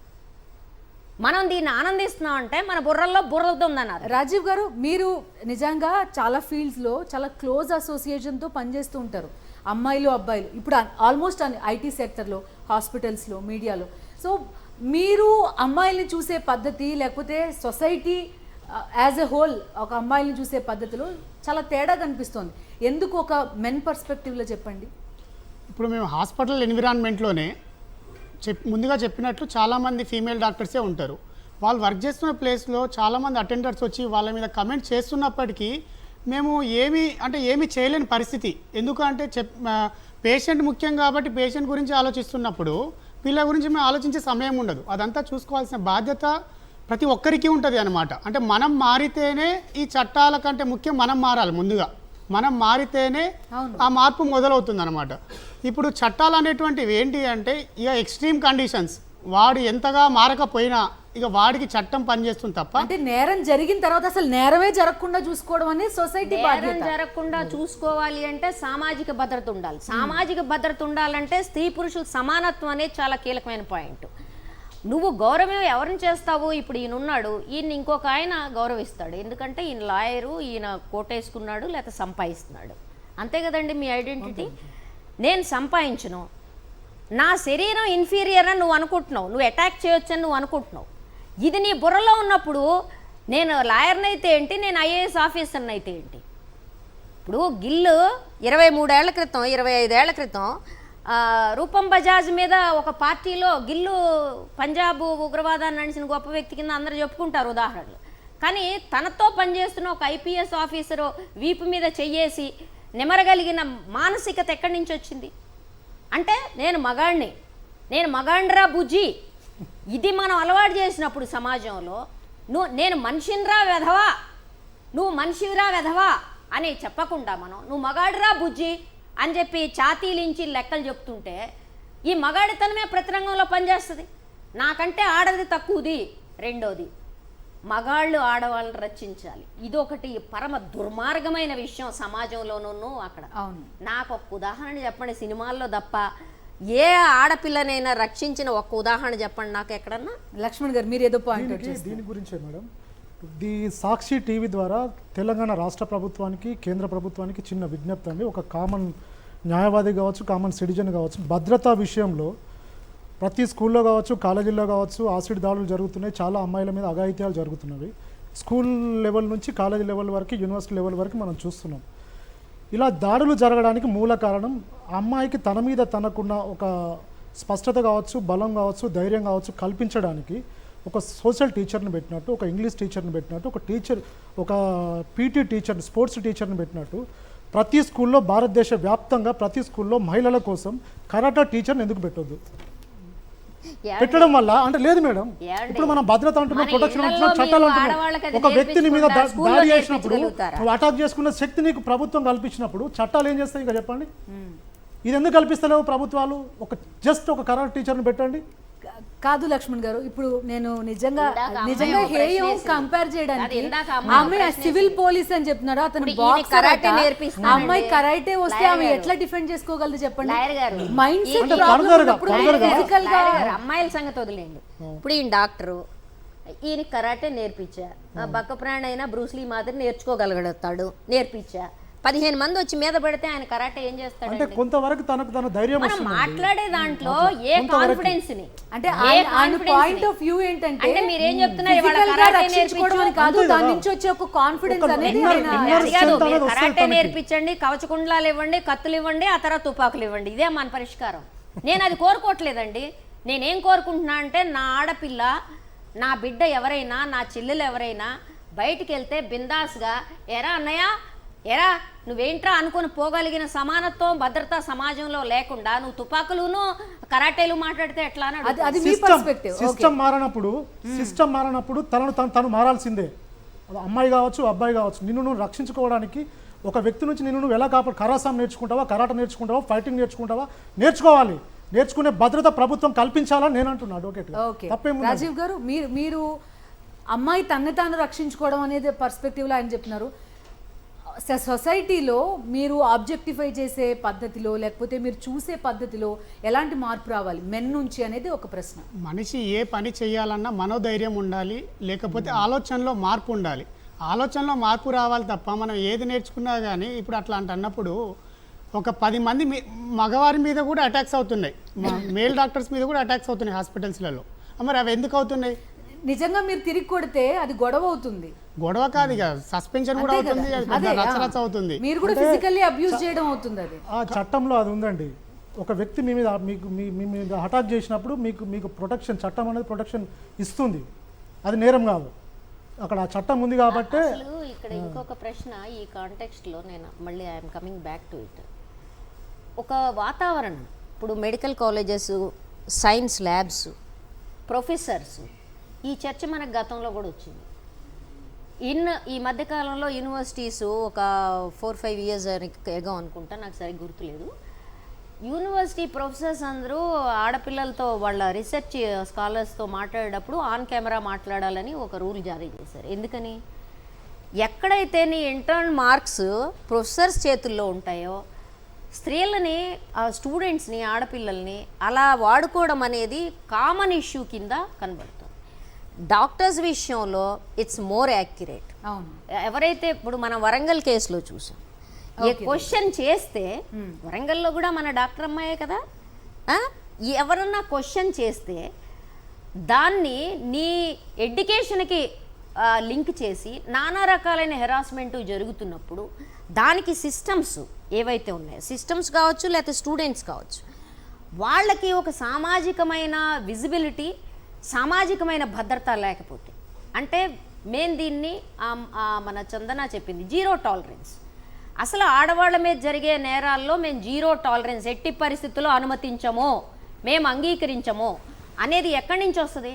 ఇప్పుడు మనం ఒక్క నిమిషం, ఇప్పుడు మన మిత్రులందరూ ఇంతమంది ఉన్నారు, ఏమండి మనలో ఎంతమంది ఒక ఆడపిల్లని ఎవడన్నా బనాయిస్తుంటే, కామెంట్స్ చేస్తుంటే, బస్ స్టాప్ కావచ్చు, రోడ్డు మీద కావచ్చు, మనం ఆగి ఒరే గాడిద కొడక ఎందుకురా చేస్తున్నావు అని అడిగే పద్ధతి ఉందండి మనకి. ఇదివరకు ఉండేది, ఇప్పుడుందా? ఇప్పుడు లేదు. మనకెందుకులే అనుకొని పోతున్నాం. ఈ మనకెందుకులే అని పోయే దాంట్లో మనం ఎప్పుడు సామాజిక భద్రతలు ఇస్తామండి? మన బిడ్డకు వచ్చినప్పుడు మనం మాట్లాడతాం, అరే ఎవరూ మాట్లాడలేదు నా బిడ్డ గురించి అని ఏడుస్తాం. కానీ మిగిలిన బిడ్డలకు జరుగుతున్నప్పుడు మనం మాట్లాడామా? ఇప్పుడు వాళ్ళ ఆక్రోషం ఏంటి? ఇది డాక్టర్లకు పరిమితమైంది కాదు. అవును, డాక్టర్లకు పరిమితమైంది కాదు. నిర్భయ కేసు మెడికల్ స్టూడెంట్స్కి పరిమితమైంది కాదు. లేదు, దిశ కేసు ఒక డాక్టర్స్కి సంబంధించింది కాదు. ఇది మొత్తం స్త్రీల సామాజిక భద్రతకి సంబంధించిన విషయం కింద ఓవరాల్గా ఒక సమగ్ర దృష్టితో చూడకుండా ముక్కల కింద చూడటం వల్లే ఇది కంటిన్యూ అవుతుందనే నేను చెప్పదలుచు. రైట్ దేవ్ గారు, థ్యాంక్ యూ. లక్ష్మణ్ గారు, రాజీవ్ గారు స్టూడియోలో జాయిన్ అయినందుకు. సో మరొక కోల్కతా డాక్టర్ ఘటన పునరావృతం కాకుండా ఉండాలని కోరుకోవడం మినహా నిజంగా ఏం చేయలేని పరిస్థితి. మన సమాజం మూలాల్లోనే ఏదో తప్పు ఉంది అనేది మాత్రం అందరూ అంగీకరిస్తారు. కుటుంబ వ్యవస్థలో మార్పు రావాలి, సినిమాల్లో అమ్మాయిల్ని చూపించే పద్ధతిలో మార్పు రావాలి. ఇలా సమాజంలో మార్పు వచ్చినప్పుడే ఇటువంటి ఘటనలు పునరావృతం కాకుండా ఉంటాయి. చట్టాలు ఉన్నాయి, వాటిని అమలు చేసే వ్యవస్థ కూడా మన దగ్గర చాలా గట్టిగా ఉన్నప్పుడే ఇలాంటి ఘటనలు పునరావృతం కావు అనేది ఈ సందర్భంగా మనం మరొకసారి గట్టిగా అనుకోవాల్సిన మాట.